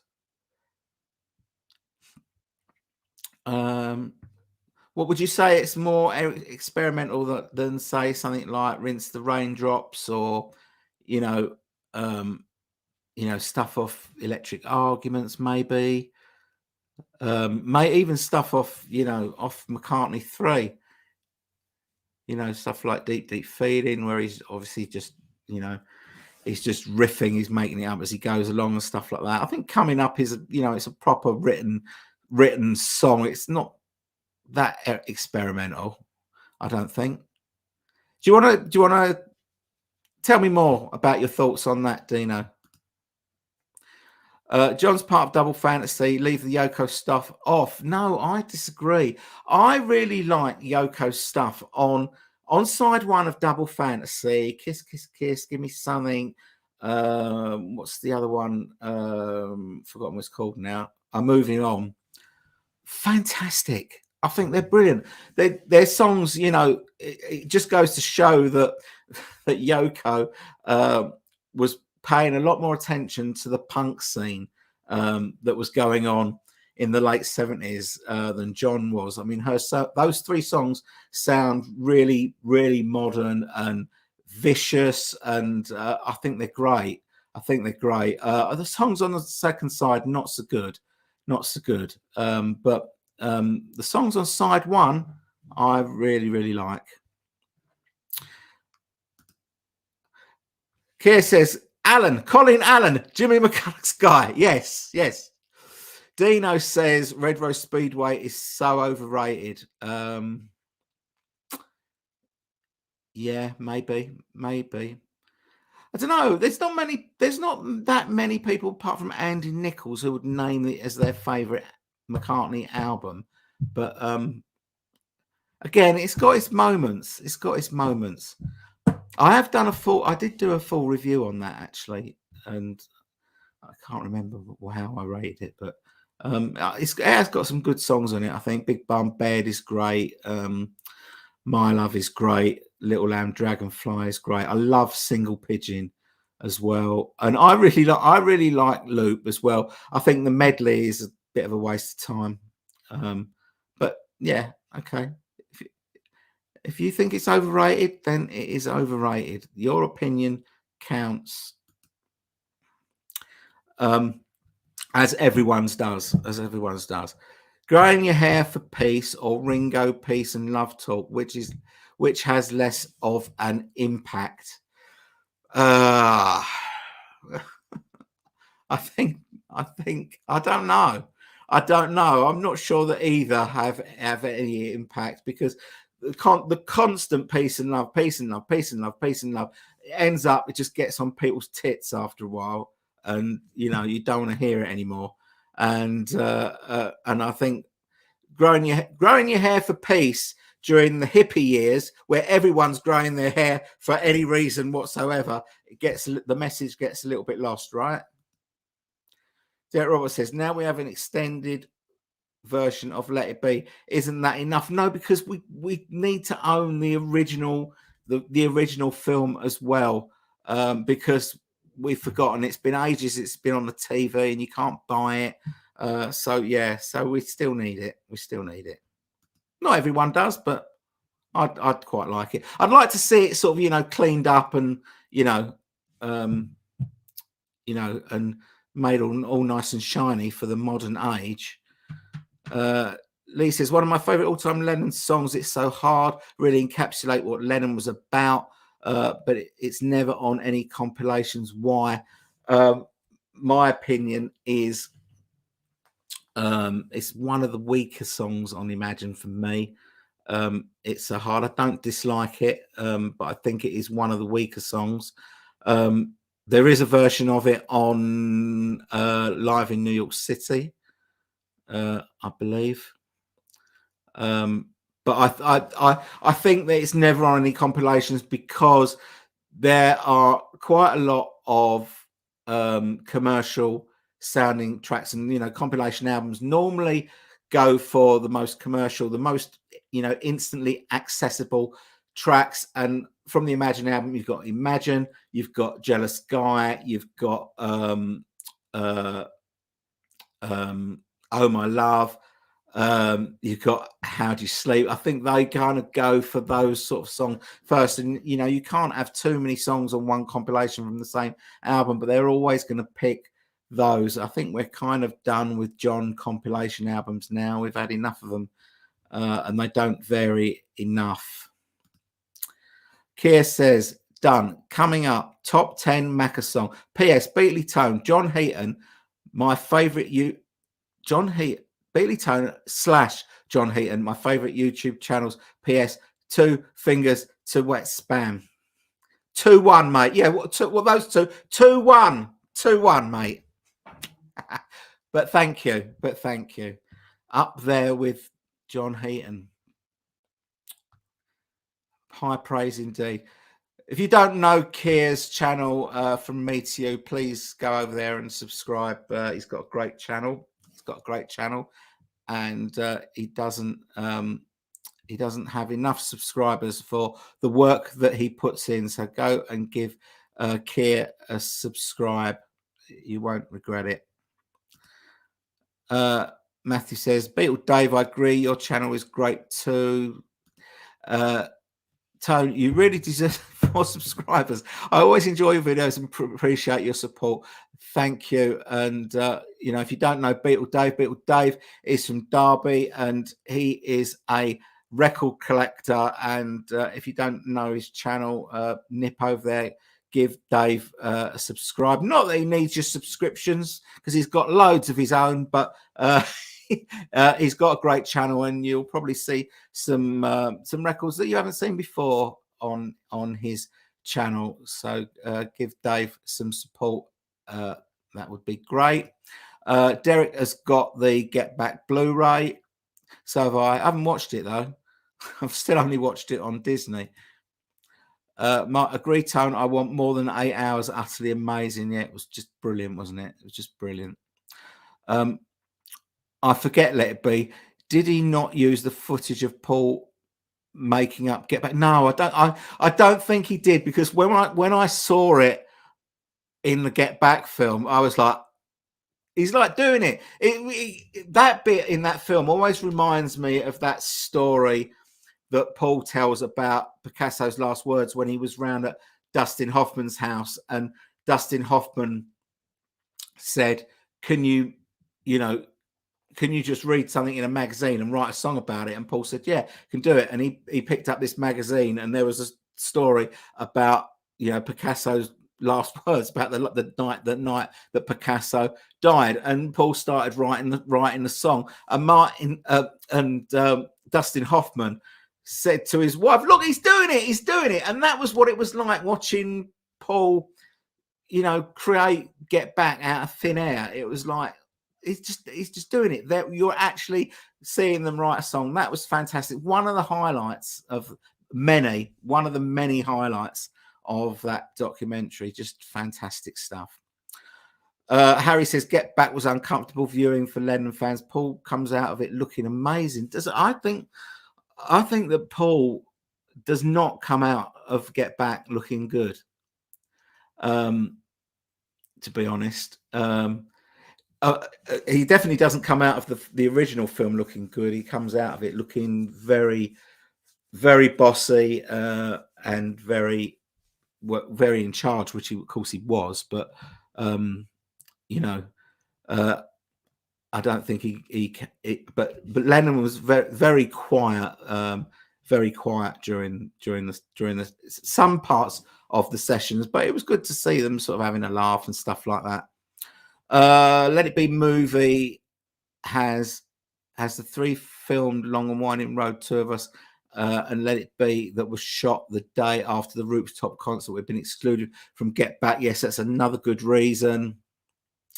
Elfin Man says, did you see Wings on the Venus and Mars tour? The only time I ever saw them. No, I was too young. I was too young for that. The first time I saw them was on the Back to the Egg tour in December 1979. That's the first time I saw three gigs in London on the main tour, and then I also saw the concert for Kampuchea at Hammersmith Odeon on, I think it was on the 29th of December 79 as well, where it was heavily rumored that the Beatles were going to be on stage, and of course they weren't. Matthews, Krina Core, what are we talking about there? What are we talking about there? Oh, we're talking about experimental songs. Are we talking about experimental songs? Beatle Babe says, sounds like I'd like it then if Paul comes away from it looking amazing. The original film, you've not seen it. You've not seen it.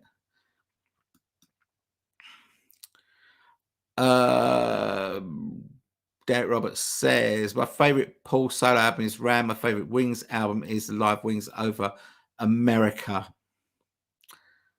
Yeah. Solo album, I would also go Ram.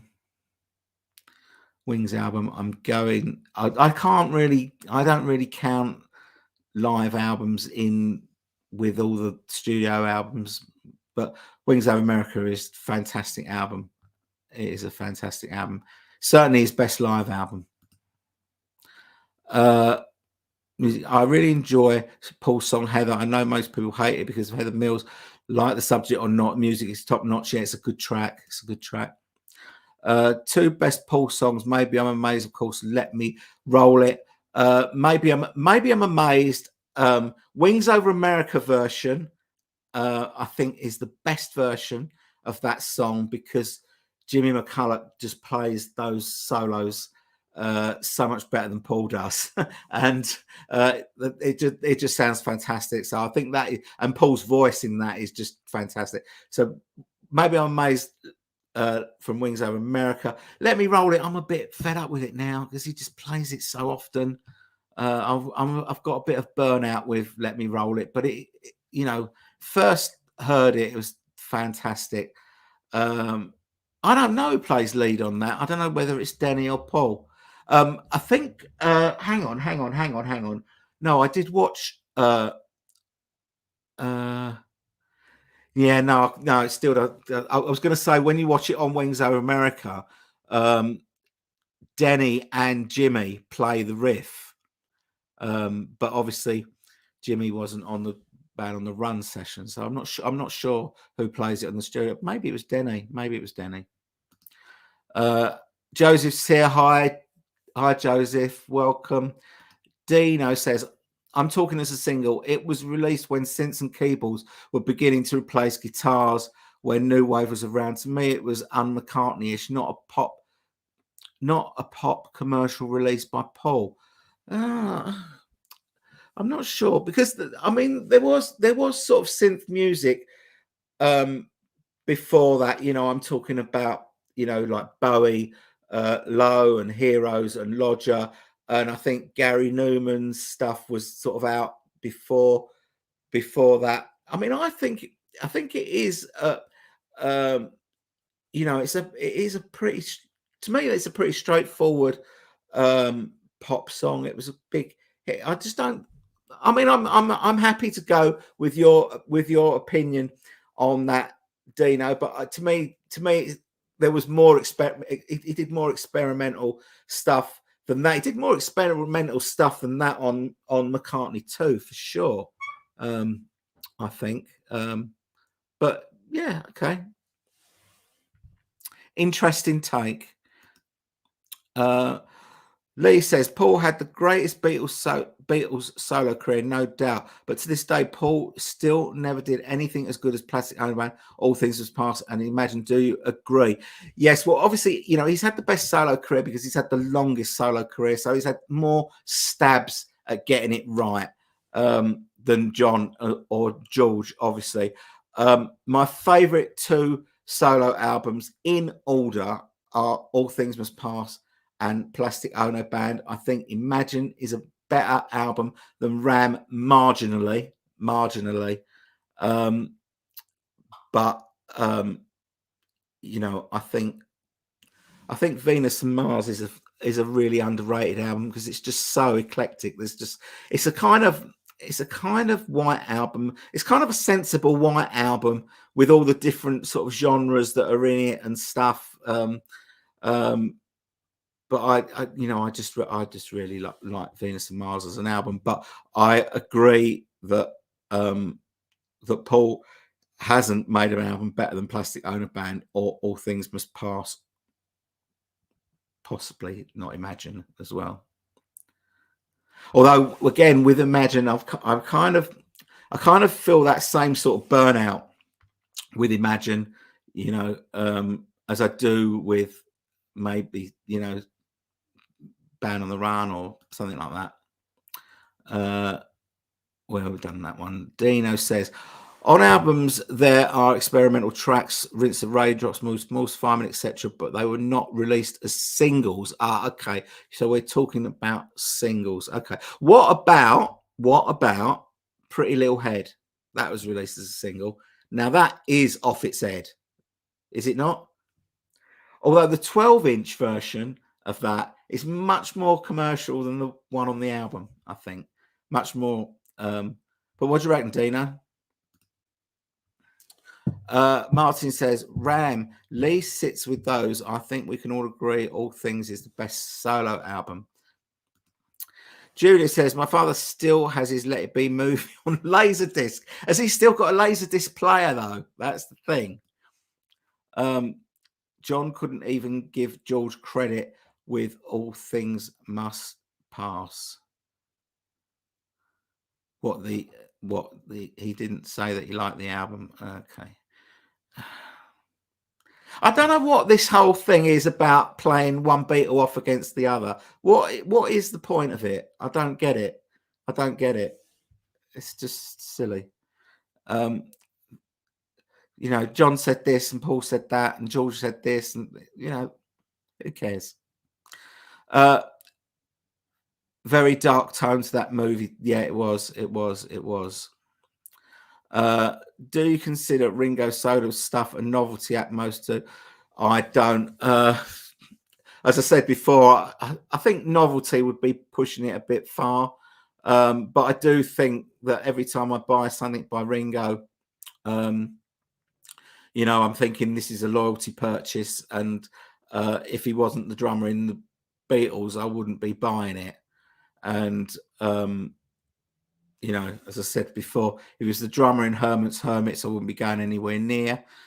That's how I feel about Ringo stuff. I very rarely play Ringo albums.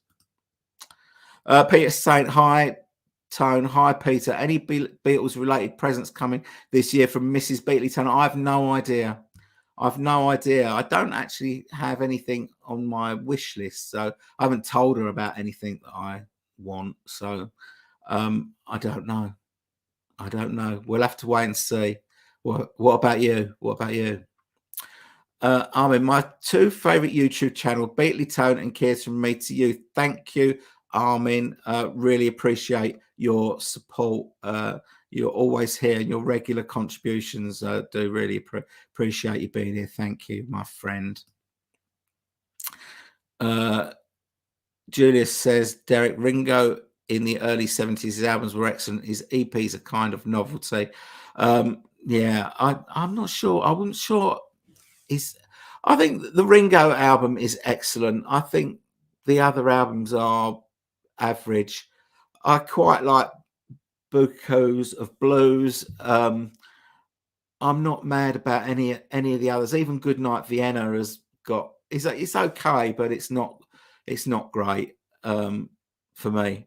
And all the others, wrote with Chore, Ringo the Fourth, Bad Boy, they're not doing it for me.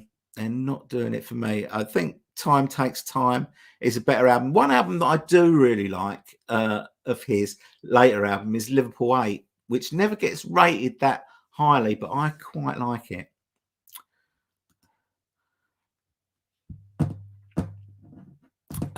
Julia says no, the original Let It Be didn't have Paul pulling Get Back out of the universal consciousness. No, it didn't.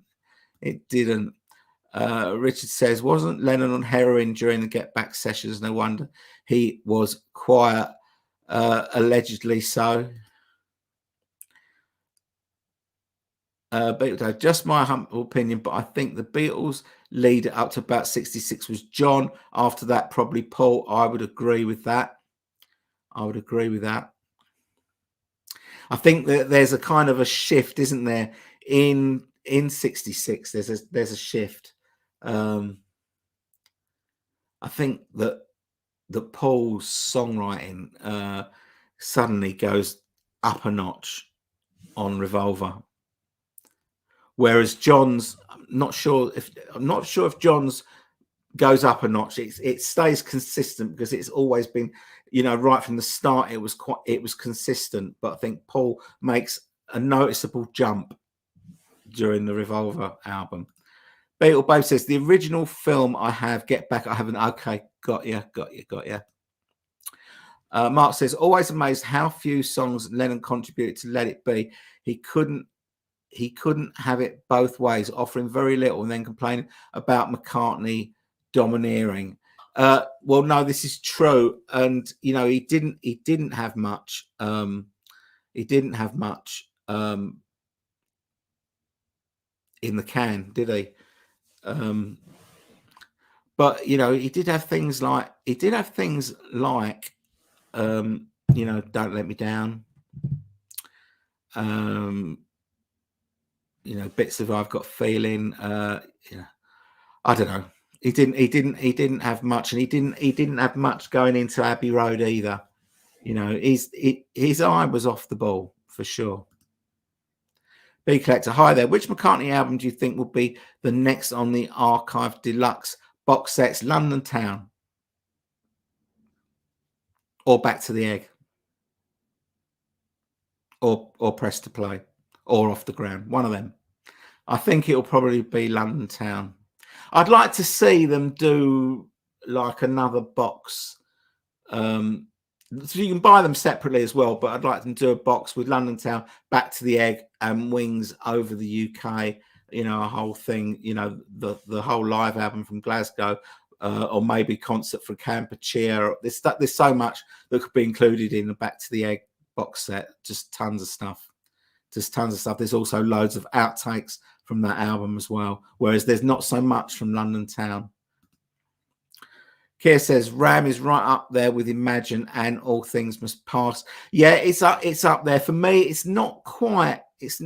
I did, when I first started my channel, I did a 1971 off where I ranked Imagine against Ram, and they were really close. But I just ranked Imagine just slightly higher than Ram. I don't think either of those albums are as good as All Things Must Pass, in my opinion. Michael F says, hi Tone, just jumping on here. I think Paul comes off better in Get Back than Let It Be. Get Back puts the argument with George in much fuller context. Yes, it does.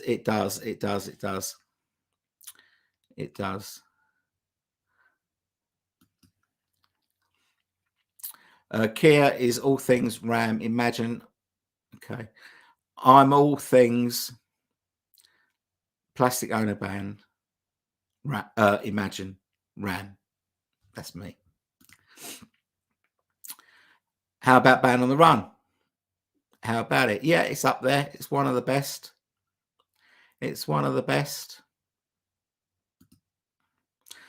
Harry says, Tone, where's your love for Tug of War, the album the Beatles would have made if there had been a reunion album in the early 80s? Well, I really like Tug of War. It's not top 5 for me. I think it tails off. I think it's got its good moments. Tug of War, brilliant track. Take It Away is a good single. Somebody Who Cares, really love that track. What's That You're Doing? I love that. That's an experimental track. Freak Out, Stevie Wonder, love that. Here Today, great track. Ballroom Dancing, not so great. Pound is Sinking, I quite like. Wanderlust, brilliant. And then it kind of tails off with Get It, and Ebony and Ivory is a terrible song. So that kind of ruins it for me. But yeah, it starts off really well, but it's not top 5 for me, Tug of War. Lee says you can only compare John and Paul up to 1980, obviously. Yeah. Poll question: Which is the worst LP? Sometime in New York City, Wildlife, Extra Texture, Ringo the Fourth. I vote Sometime in New York City. Okay, I'm going to vote for. I'm going to vote for Ringo the Fourth, and I can't stand Extra Texture. Although it's got one or two all right tracks on it. But if you want to vote in that poll, I'm not on YouTube, so I can't do a poll in the chat for you to vote on. But if you want to say which one is the worst album out of all those, say it in the comments, and I'll try and add it up as we go along. Okay. So Julia says, I can't wait to hear Let Me Roll It on the underdubbed album. Yeah, I'm really looking forward to the underdubbed. Interesting. The Band on the Run was really interesting to listen to, I thought, and it's obviously quite clearly more than just the orchestration that's been left off. It sounded like a completely different vocal to me. So it'll be interesting to hear that. 1-0 to the Villa. So they're top then, are they? For a few hours. Right. Okay. Michael says, I think Michael Lindsay Hogg did Paul a real disservice with the editing there. There's also a scene in Let It Be where it looks Paul is talking to a bored, stoned Jay, and in Get Back we see the fuller scene. Yeah, I can't. It's so long since I've seen Let It Be. It's so long since I've seen it that I can't really remember that much. But it did, I do remember the overall feel of it. That it's very dark and it's very miserable, and there's obviously not enough of it to tell a proper story.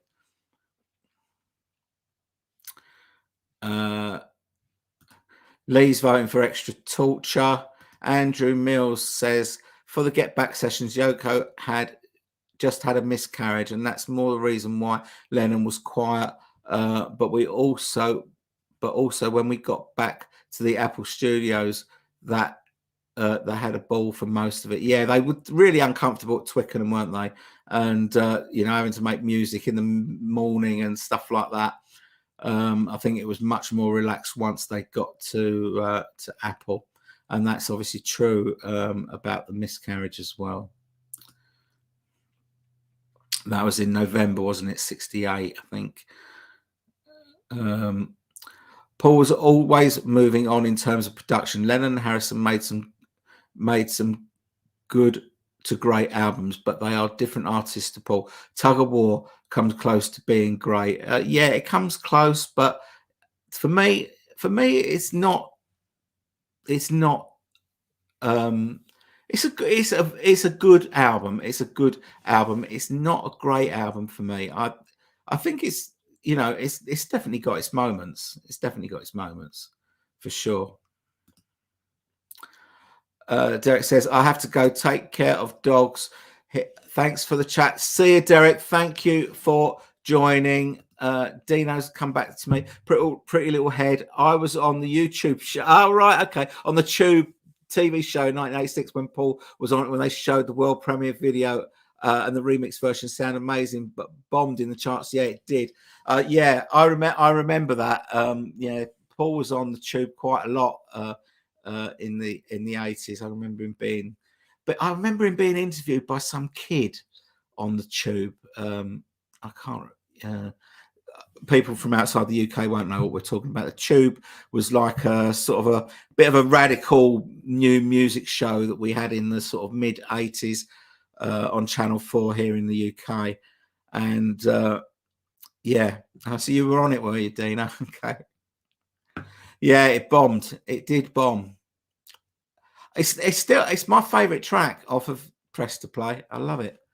The shift happened when Paul took over after Brian Epstein died. Yeah, okay. Someone had to. And if Paul hadn't done it, then they wouldn't have got half the stuff done that they got done.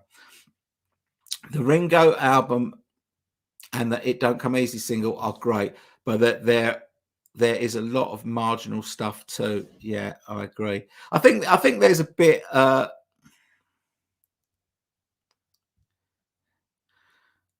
I think there's there's a few other singles that as well that were good that were good, but I think Blast from Your Past is a decent compilation album, up to that point, from 1970 to 1974. But yeah, so there are some good tracks. What's this? Villa 9, Sheffield United, 15 minutes left. What's the 9 mean, Keir? Oh, hang on, he's corrected it. Villa 0, Sheffield 1. I thought. Didn't someone say that Villa were winning? Okay. Philip Anderson's here. Did the Beatles ever do a Christmas special, etc., apart from their Christmas records through their fan club? Well, they did Christmas shows, didn't they? In the UK, they did Christmas shows every year, I think, up to about 1965, maybe. Like theatrical things in theatres. Elfin Man says, I love when Paul asked John if he had any more songs, and John says no and pokes him.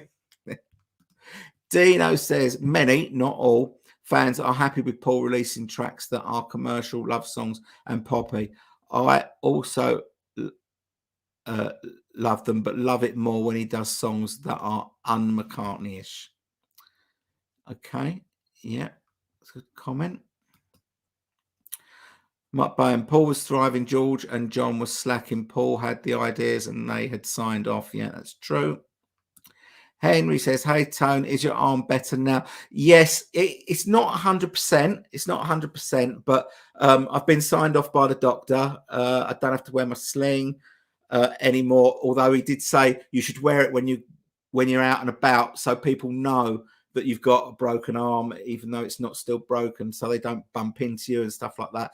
But I've been given okay to start driving and start drumming again, which is good. And I haven't got to go back to see the doctor unless there's a problem. And I started physio this morning, my first physio session, and that was okay. But my arm is aching a bit now still from that. But hopefully it'll be all right in the morning. Julia says, but thanks for asking. Julia says, Keir agreed, Ram is a masterpiece in every sense of the word. Could Paul's leadership have kicked in as a result of Brian Epstein's death? Yes, it definitely did. Someone had to take control. Wasn't the Lennon McCartney special released around Christmas 1965?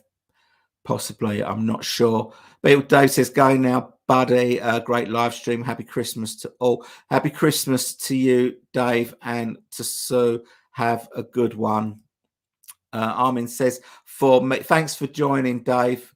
You've probably already gone, but thanks for joining. I'll see you on the other side. For me, Flaming Pie is I think that's the best Macca album I even prefer it to All Things Must Pass and Plastic Ono Band. Fair enough. That is your entitlement, Armin. Everyone has, everyone has their own favourites, and that's cool. That's what makes it interesting. As Julia says, Tug of War and Pipes of Peace are brilliant. Now, I think Pipes of Peace is one of Paul's worst albums. That's my opinion, and I'm not sure if I'm alone with that. But I don't think it's a great album. There's a couple of good songs on it for me, but it's not one of my favourites. Tug of War, much better album. Philip says, Merry Christmas, everybody. Merry Christmas to you, Philip. Julia says, Flaming Pie is also brilliant. Paul was feeling very Beatle Paul. Yeah, he was kind of inspired by the Anthology to write that album. So, yeah, very, very Beatley indeed. And it's a great album. And I think that is a better album than both Tug of War and Pipes of Peace. Julia says, Tone, I can't stand Extra Texture either. Beatle Babe says, Armin, I agree. Flaming Pie is my face too. My fave too. Yes, okay. Hi, Ivor. Nice to see you. Ivor's in Norway. Great to have you back with both arms. Thank you. Plastic Ono Band is, in my opinion, a good album, but I find it quite grueling to listen to. John was fresh from Primal Scream Therapy in Denmark. Yes, he was. It's not an easy listen. But I always think John is at his best when, when he is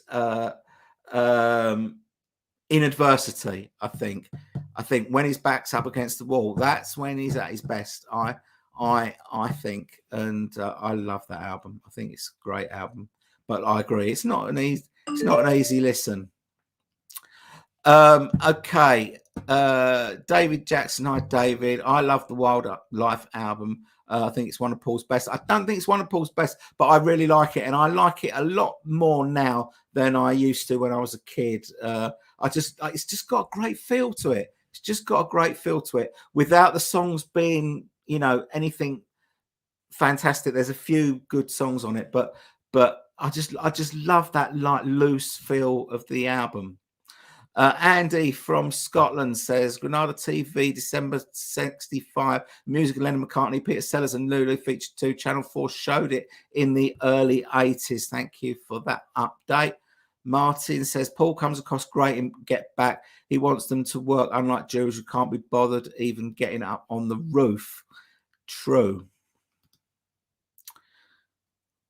Although, wasn't it Paul that Paul went off the idea of going on the roof as well, didn't it? And didn't John have to say, come on, get up on the roof?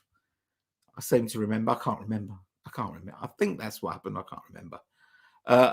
Matthew is nominating Extra Texture. I think Extra Texture is winning on the case of the worst solo album. That would have been my second pick after Ringo the Fourth.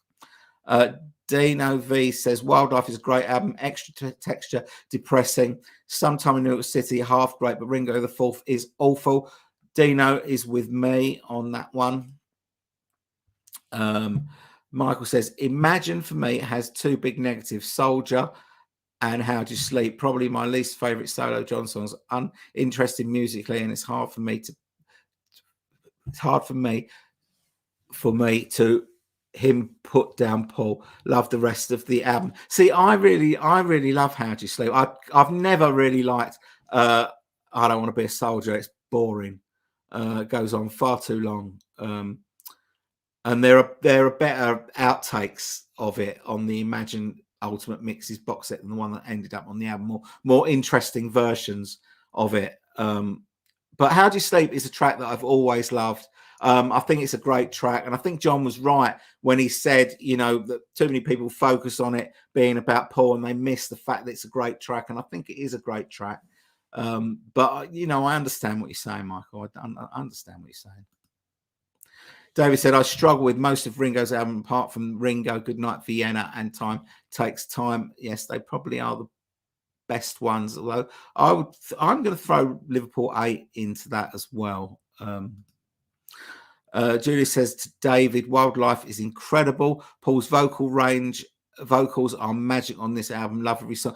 His vocals, especially on the track Wildlife, one of the best vocals he's ever delivered, I think, on the track Wildlife. Fantastic.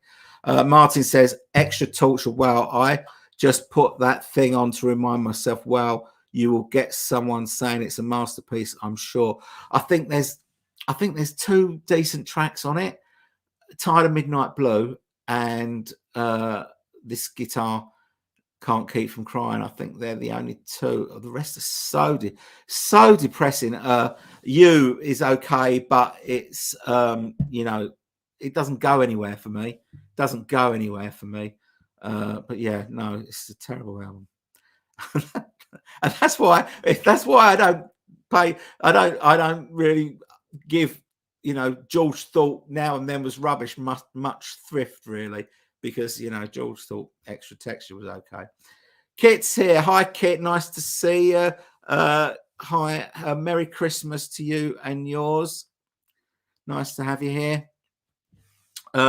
David says, Get It and Ebony Ivory, both awful, should have been replaced by Rain Clouds. Yes, great song. And I Will Give You a Ring. Yeah, not a bad song. But better than those 2 for sure. And it's funny, Paul in the UK, Paul's had he's had 3 #1 singles as a solo artist, or since he left the Beatles, in the UK. Mulligan, Ebony and Ivory, and Pipes of Peace. All 3 like really cheesy songs. All really cheesy songs, all got to #1. That's your British buying record public for you. But there you go. And he's never played Pipes of Peace live. He only had 3 #1s, but he's never played Pipes of Peace live. Lee says, the interesting thing about All Things Must Pass is it sounds like no other. Never again did George capture that ultimate gothic experience of Friar Park. Could be a sound. It was All Things Must Pass. Yeah, he never bettered it. That was what was wrong with George's solo career. He started off with his best album, and it was all downhill from there. But it had some. There were some moments in George's solo career. But yeah, All Things Must Pass, fantastic album. Philip says, okay, call it cheesy, but Ebony and Ivory is one of my favourite songs. But Paul, I'm sorry, Philip. I'm sorry, but it is a bit cheesy. But there you go. If you like it, you like it. It's fine. It's fine. Everyone can like whatever they like, and it's cool. Martin says, hey, Jude, a song that helped split the Beatles. Did it? Where is this coming from? It helped split the Beatles. It mentioned often the riff between George and Paul. What? Because of the guitar thing didn't. Oh. What was that? Villa were robbed. They had their goal disallowed after several minutes, but it ended up a 1-1 draw. Oh, okay. That's an amazing result then. Amazing result for Sheffield. I thought they got anything out of that game. Dino says, Tube, kid called Felix, that was his name, interviewed Paul. He was in a Madonna video and it was an awful cringe of a chat. Yeah, I remember. I used to whenever Paul was on anything in the 80s, I always used to, like, whenever he was going to be, I always used to video whatever he was on, whether it was Wogan or the Tube or Top of the Pops or whatever. Always used to record it. So I did that. I had it on tape. I've probably still got the tape somewhere, but I've just got nothing to play on. It was a cringe of a chat. I felt sorry for him, but Paul went along with it. That was his charm. Yes, that is what he does. That is what he does. He's an expert at it. Paul mentions Hey Jude, and boom, George doesn't like the mention of Paul telling him what to play.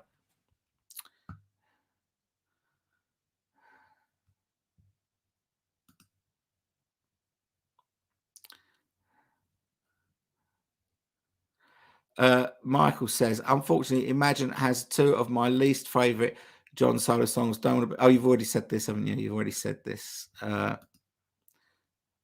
Flaming Pie is top tier. Paul, love it. Anyone who says Paul didn't have anything good after Depressed to Play should be handed flaming pie. Yeah, and many others. Michael F. I love those two songs. Oh, we have different taste in music and songs. Everyone does. That's the thing. Record Collector Magazine has Memory Almost Full as Paul's best album. I haven't got that far through it yet. I don't think it is. I don't think it's as good as Chaos and Creation. But it's a good album. It's a good album. People are not entitled to their own opinions, but they're entitled to mine.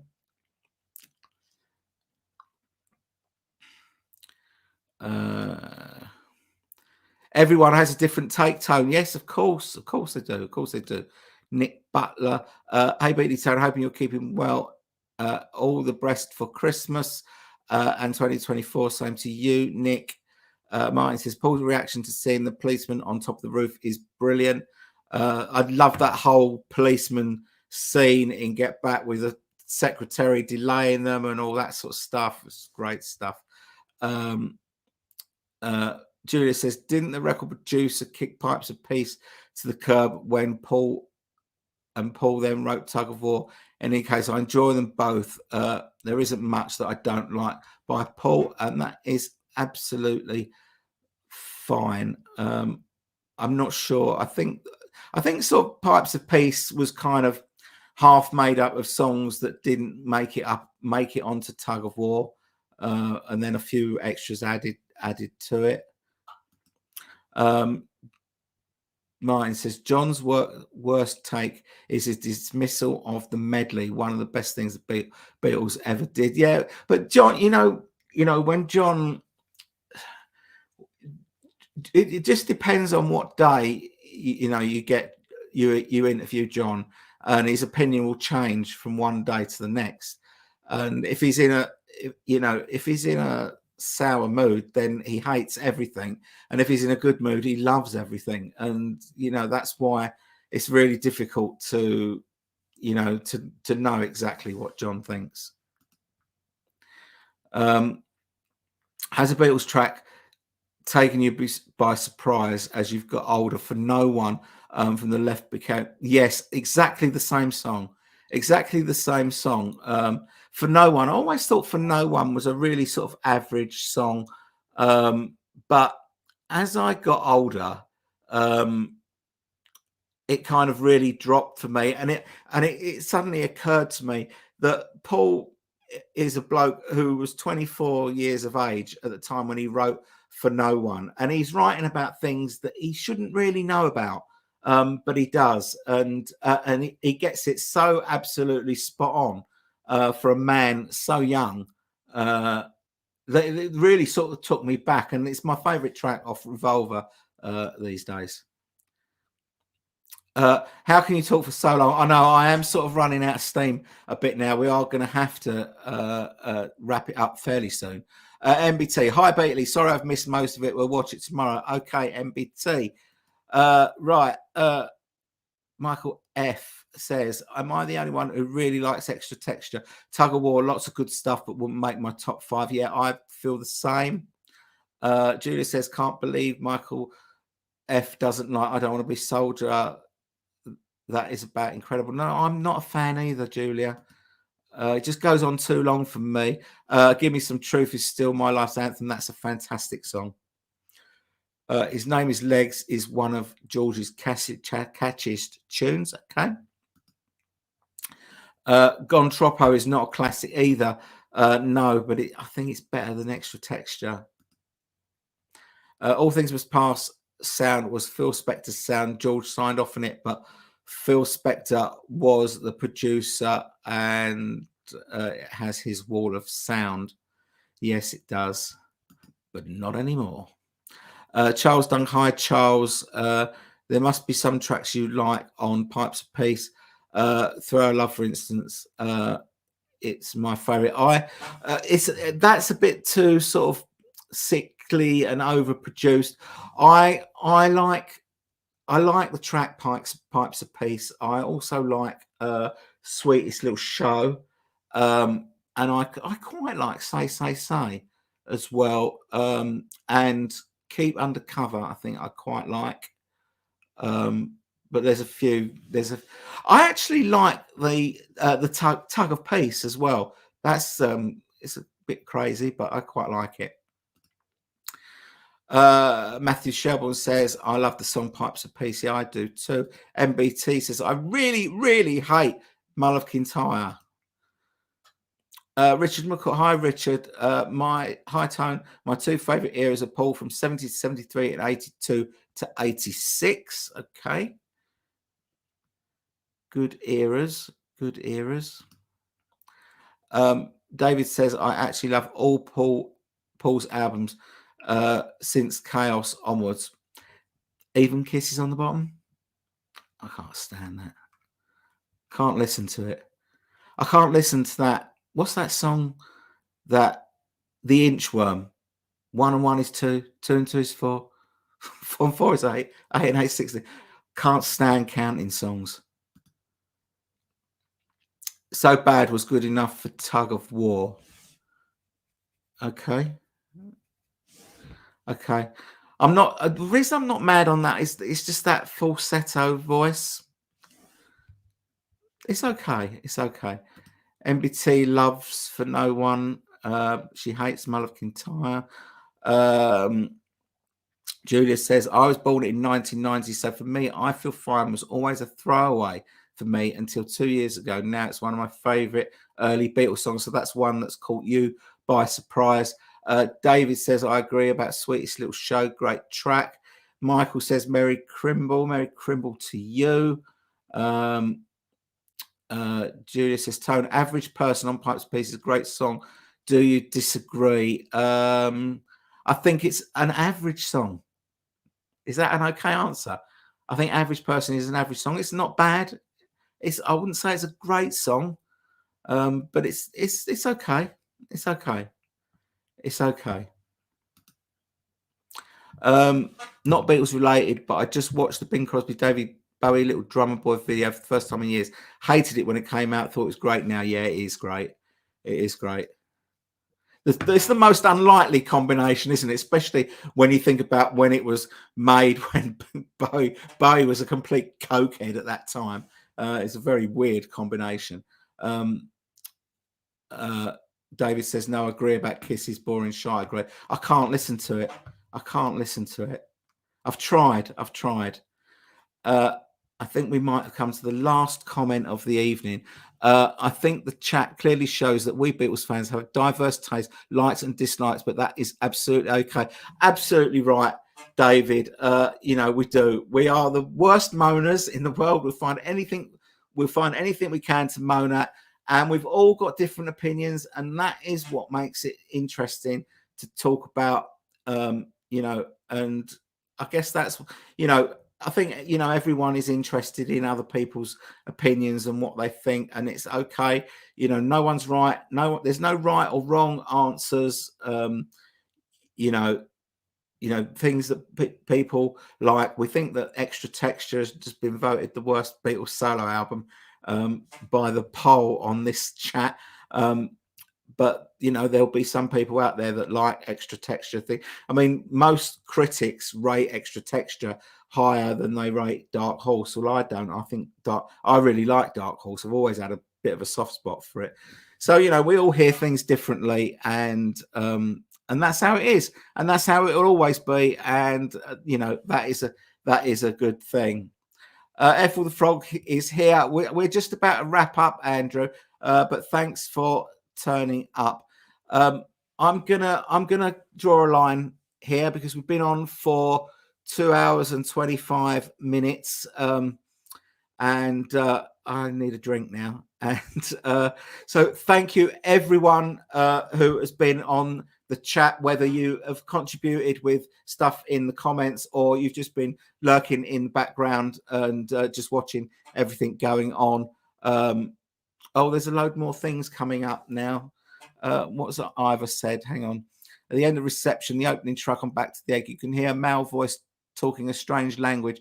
This is a snippet of Norwegian radio. Yes, it is. Yes, it was where he's flipping the radio around. Yeah, and I really like that track actually. It's got great bass line in it. Right. So as I was saying, thank you everyone for being on the stream, whether you've taken part by saying things in the comments or you've just been lurking in the background. It's been fantastic having you here. I wish you all very Merry Christmas for you and your families. I hope you all have a great time. I thank you all for the fantastic support that you give me and this channel, not just this year, but those of you that have been here longer than that. I really appreciate you all being here. So thank you very much. Everyone who keeps asking about my arm, thank you so much for your concern. That's it. Probably won't do another one before Christmas. It's only a couple of days away now, isn't it? So I'll probably do one between Christmas and New Year. Hopefully, if I have time, I will. If not, I'll see you all on the other side. So thanks for joining. And I've had an absolute blast talking to you all. Just everyone, be safe. Have a great one. And I'll see you soon. Bye-bye.